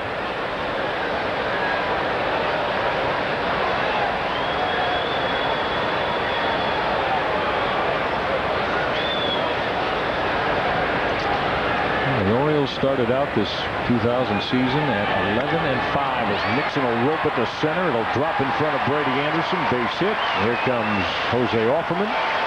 Drop the Boston lead to 6-0. Yeah, these guys can hit. Their two best hitters are out of the lineup, and they are doing a number on the O's tonight. 14 hits. Didn't need them all with Martinez on the mound. They have hit bad pitches. They've hit some good pitches. And right there, staying within yourself, and he just hits a vicious line drive to center to make it 6-0. That's his second hit, and run driven in for Trot Nixon tonight. Jose Offerman with the big night as a table setter offensively out of the leadoff spot in Jimmy Williams' lineup. 4 for 5, should be 5 for 5. Only the Ponson kick save on the line drive denied that. Dahlbach with a towering drive to right. This is going to put the finishing touches on the evening. Long and loud 3-run home run as the Red Sox just blown it wide open here in the ninth as Brian Dahlbach leaves the yard.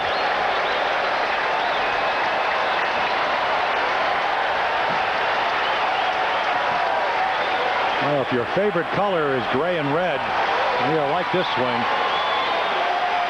One of those classic situations, the curveball down and in. If you're a left-handed hitter, you like it there. Just a high arcing fly ball that when it comes down makes the score 9-0. That is exactly the pitch that I threw to Harold Bain for his first major league home run. I know how far that one can go. It's number 7 on the year for Dahlbach. Takes the RBI count up to 26 now. And it's one of those curveballs. If you drop it over the outside corner, you get the guy out on his front foot. You get a lazy fly ball. If you move it in the middle of the plate, especially here at Camden Yards, it's a home run. Jim, in the last 4 Orioles outings, the pitching staff has wanted to yell and run for cover. They've allowed better than 8 runs per game, given up 14 hits per game, and have been touched up for many multiple home run nights. And the team ERA, Jim, it's creeping up towards 6. And it's not going to get it done.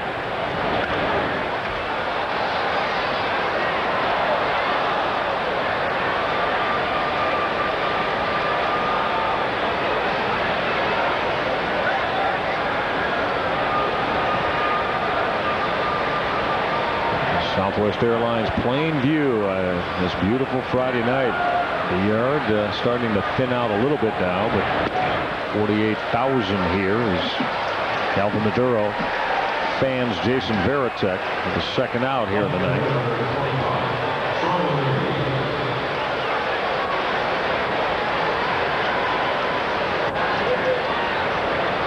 Certainly a period, and we talked with Mike Hargrove about this on our Orioles reports, Jim, the last couple of days. Troy O'Leary now will face Maduro. But a period that after the first 16 games of the year, the O's were sitting at 11-5 and tied with the New York Yankees in the top spot of the American League East. Assuming that they will lose their 19th tonight as O'Leary rifles an extra base hit in the corner and right. Bell to play it off the wall as O'Leary heads for second with the stand-up double. Well, the hits just keep on coming. That's number 16 tonight for the Red Sox off the Orioles pitching staff. Sammy Ellis is going to go out, but Jim, since that 11-5 start now, the Orioles after tonight will be in a 5-14 run in their last 19. This will be their 9th loss in their last 10. And it's one of those early season times. It's testing everybody here in Baltimore. Well, it really is. And Mike Hargrove saying, listen, you're going to have the upswings and the downswings. You hope that the downswings aren't very long, as Mike Timlin will loosen up. But tonight, it's not that Sidney Ponson got battered around. He actually pitched fairly well. He would like to have pitched better, of course. But again, the Orioles, very rarely are they ever shut out. Scotty Erickson, you can expect him to struggle coming back the other night. You don't expect him to give up 12 hits and 7 runs. But again, he is probably in the spring training stage of trying to get ready for this season.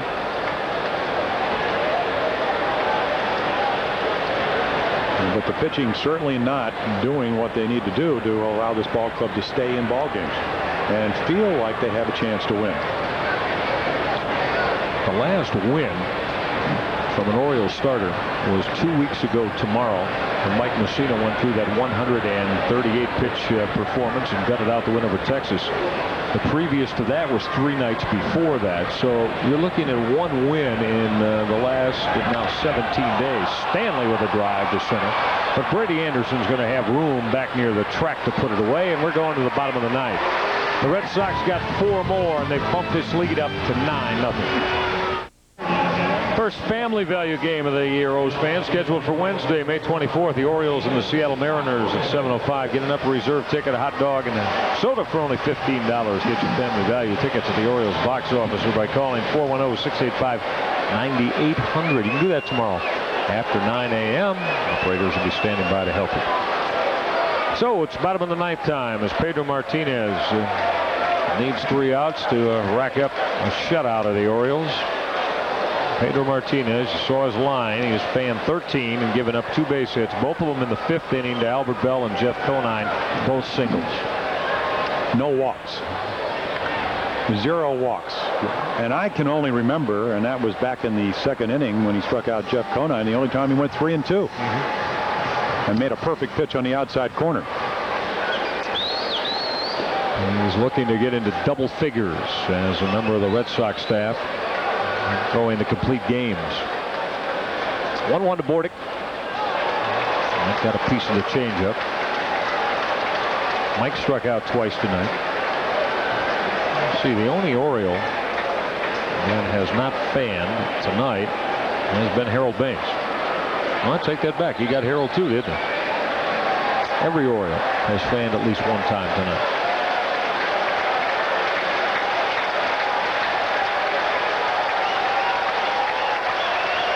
A lot of noise being made in the yard. Martinez gets the 2 strikes.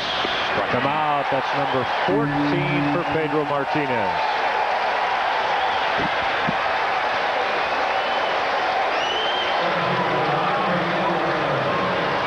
Take a look. This is what Joe Kerrigan talked about.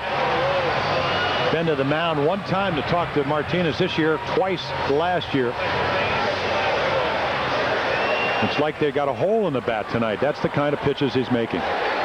When he's in the middle of the plate, it's around 96, 97 miles per hour. He's hitting the black. He's totally unpredictable. At 3/4, very deceptive windup. Well, he has fanned 5 straight now among his 14 strikeouts. Going back to Harold Baines to finish off the 7th. 1-1 on Brady Anderson. And Baines, Conine, Myers, Lewis, and Bordick a moment ago. 5 straight. Well, 31 strikeouts in his last 2 outings now. And he got beat last Saturday 1-0. A 1-1 to Brady. Got jammed. This is Luke toward Donnie Sadler, who'll put it away.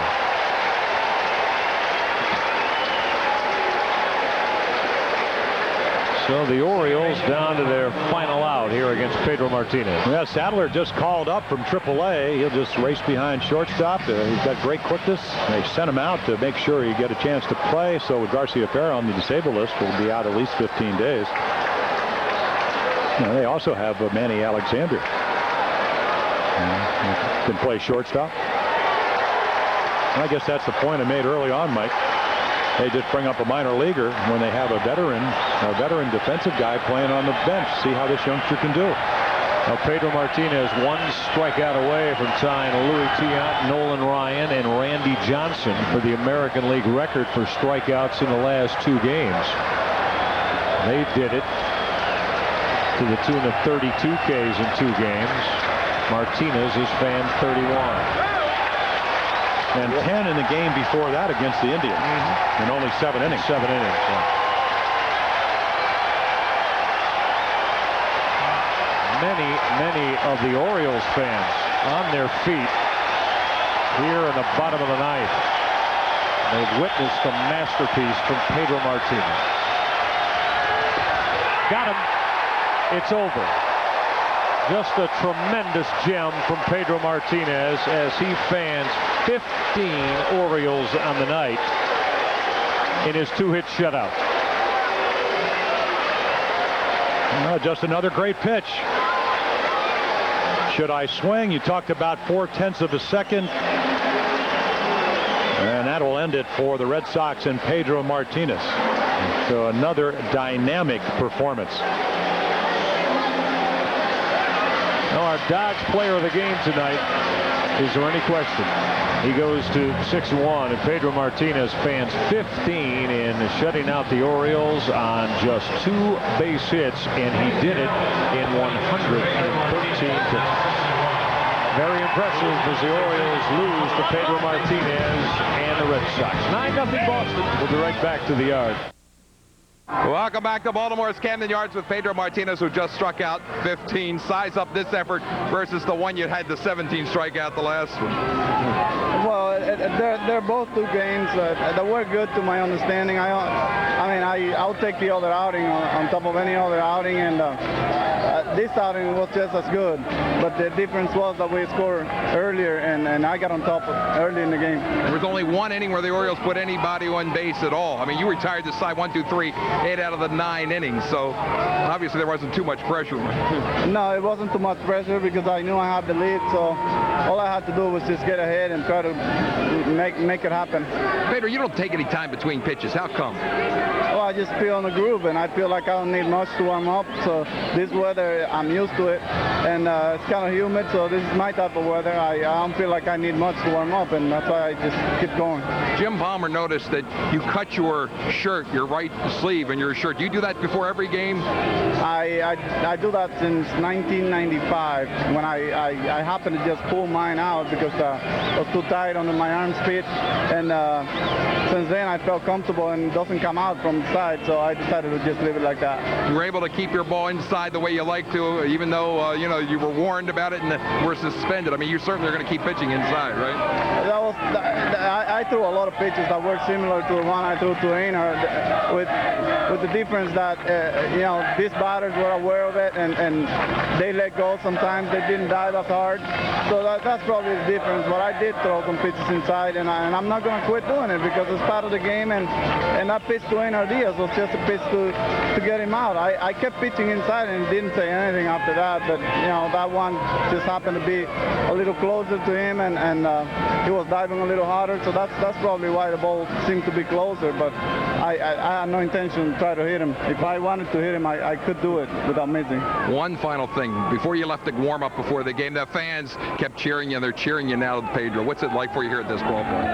It's great. It's a great feeling to see that the opposition, the fans, and the other fields are backing me up, and they like to see me. I feel really proud and very honored. All right, Pedro, thanks for taking the time for being with us. Pedro Martinez, an excellent 15 strikeout effort. And the fans here really appreciate Pedro Martinez's work at Baltimore's Camden Yards. Let's go back upstairs to Michael and Jim. Now he's the Heineken star of the game, no doubt about that, Jim. As we said, a virtuoso effort from Pedro Martinez as he fans 15 and twirls the 2-hit shutout. And I think that's something that Tom Davis talked about is very important, and that the Oriole fans, they represent what kind of performance they saw tonight on their feet. Obviously, most people would like to see the Orioles win, but how can you ignore something of this magnitude? best pitcher in the game. We had a chance to see him tonight. It is something very, very special. He did not disappoint anybody here at the Yard. Our Advanced Auto Parts plays of the game. Many of the Ks from Pedro Martinez. And Jim, you see how he's able to work to both sides of the plate with multiple pitches. And also that big sweep and breaking ball. You really don't have to talk. I think just sit back, watch what he's able to do 15 times tonight.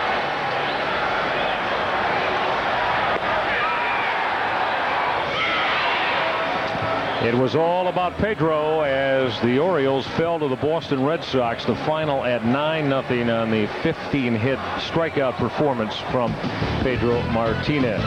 HTS coverage of Orioles baseball tonight brought to you by Southwest Airlines. Log on for low fares at www.southwest.com, a symbol of e-freedom. By Nextel, how business gets done. Call 1-800-NEXTEL-9. By Pepsi, the joy of cola. Also by Geico Direct, they're the sensible alternative. By your nearby Chrysler Plymouth dealer. By Advanced Auto Parts, the best part is our people. By your nearby Jeep dealer. And by Bell Atlantic, your guide through the wilds of communication. So the Orioles now have lost 9 of their last 10. The Birds have dropped 5 in a row and fall 3 games under the 500 mark at 16-19 as the Orioles hitters tonight just had no answers for Pedro Martinez, who completes the shutout by fanning 15 Orioles in the 9-0 Boston win. Make sure you join us tomorrow afternoon. We'll be on the Orioles television network for the 3rd game of a 4-game series with the Red Sox. We start at 1:30. We remind you that Orioles baseball has been a presentation of CBS Cable, the Baltimore Orioles, and Major League Baseball. Stay tuned now. The National Sports Report is coming up next right here on HTS. For our producer Rich Wolf, director John Niehaus, graphics coordinator Chip Winfield, Jeff Herbert, who did stats in the booth, Robin Young, our stage manager, and all the crew at the Yard, Jim Palmer and Tom Davis. I'm Michael Regg. I hope you enjoyed. So long, everybody.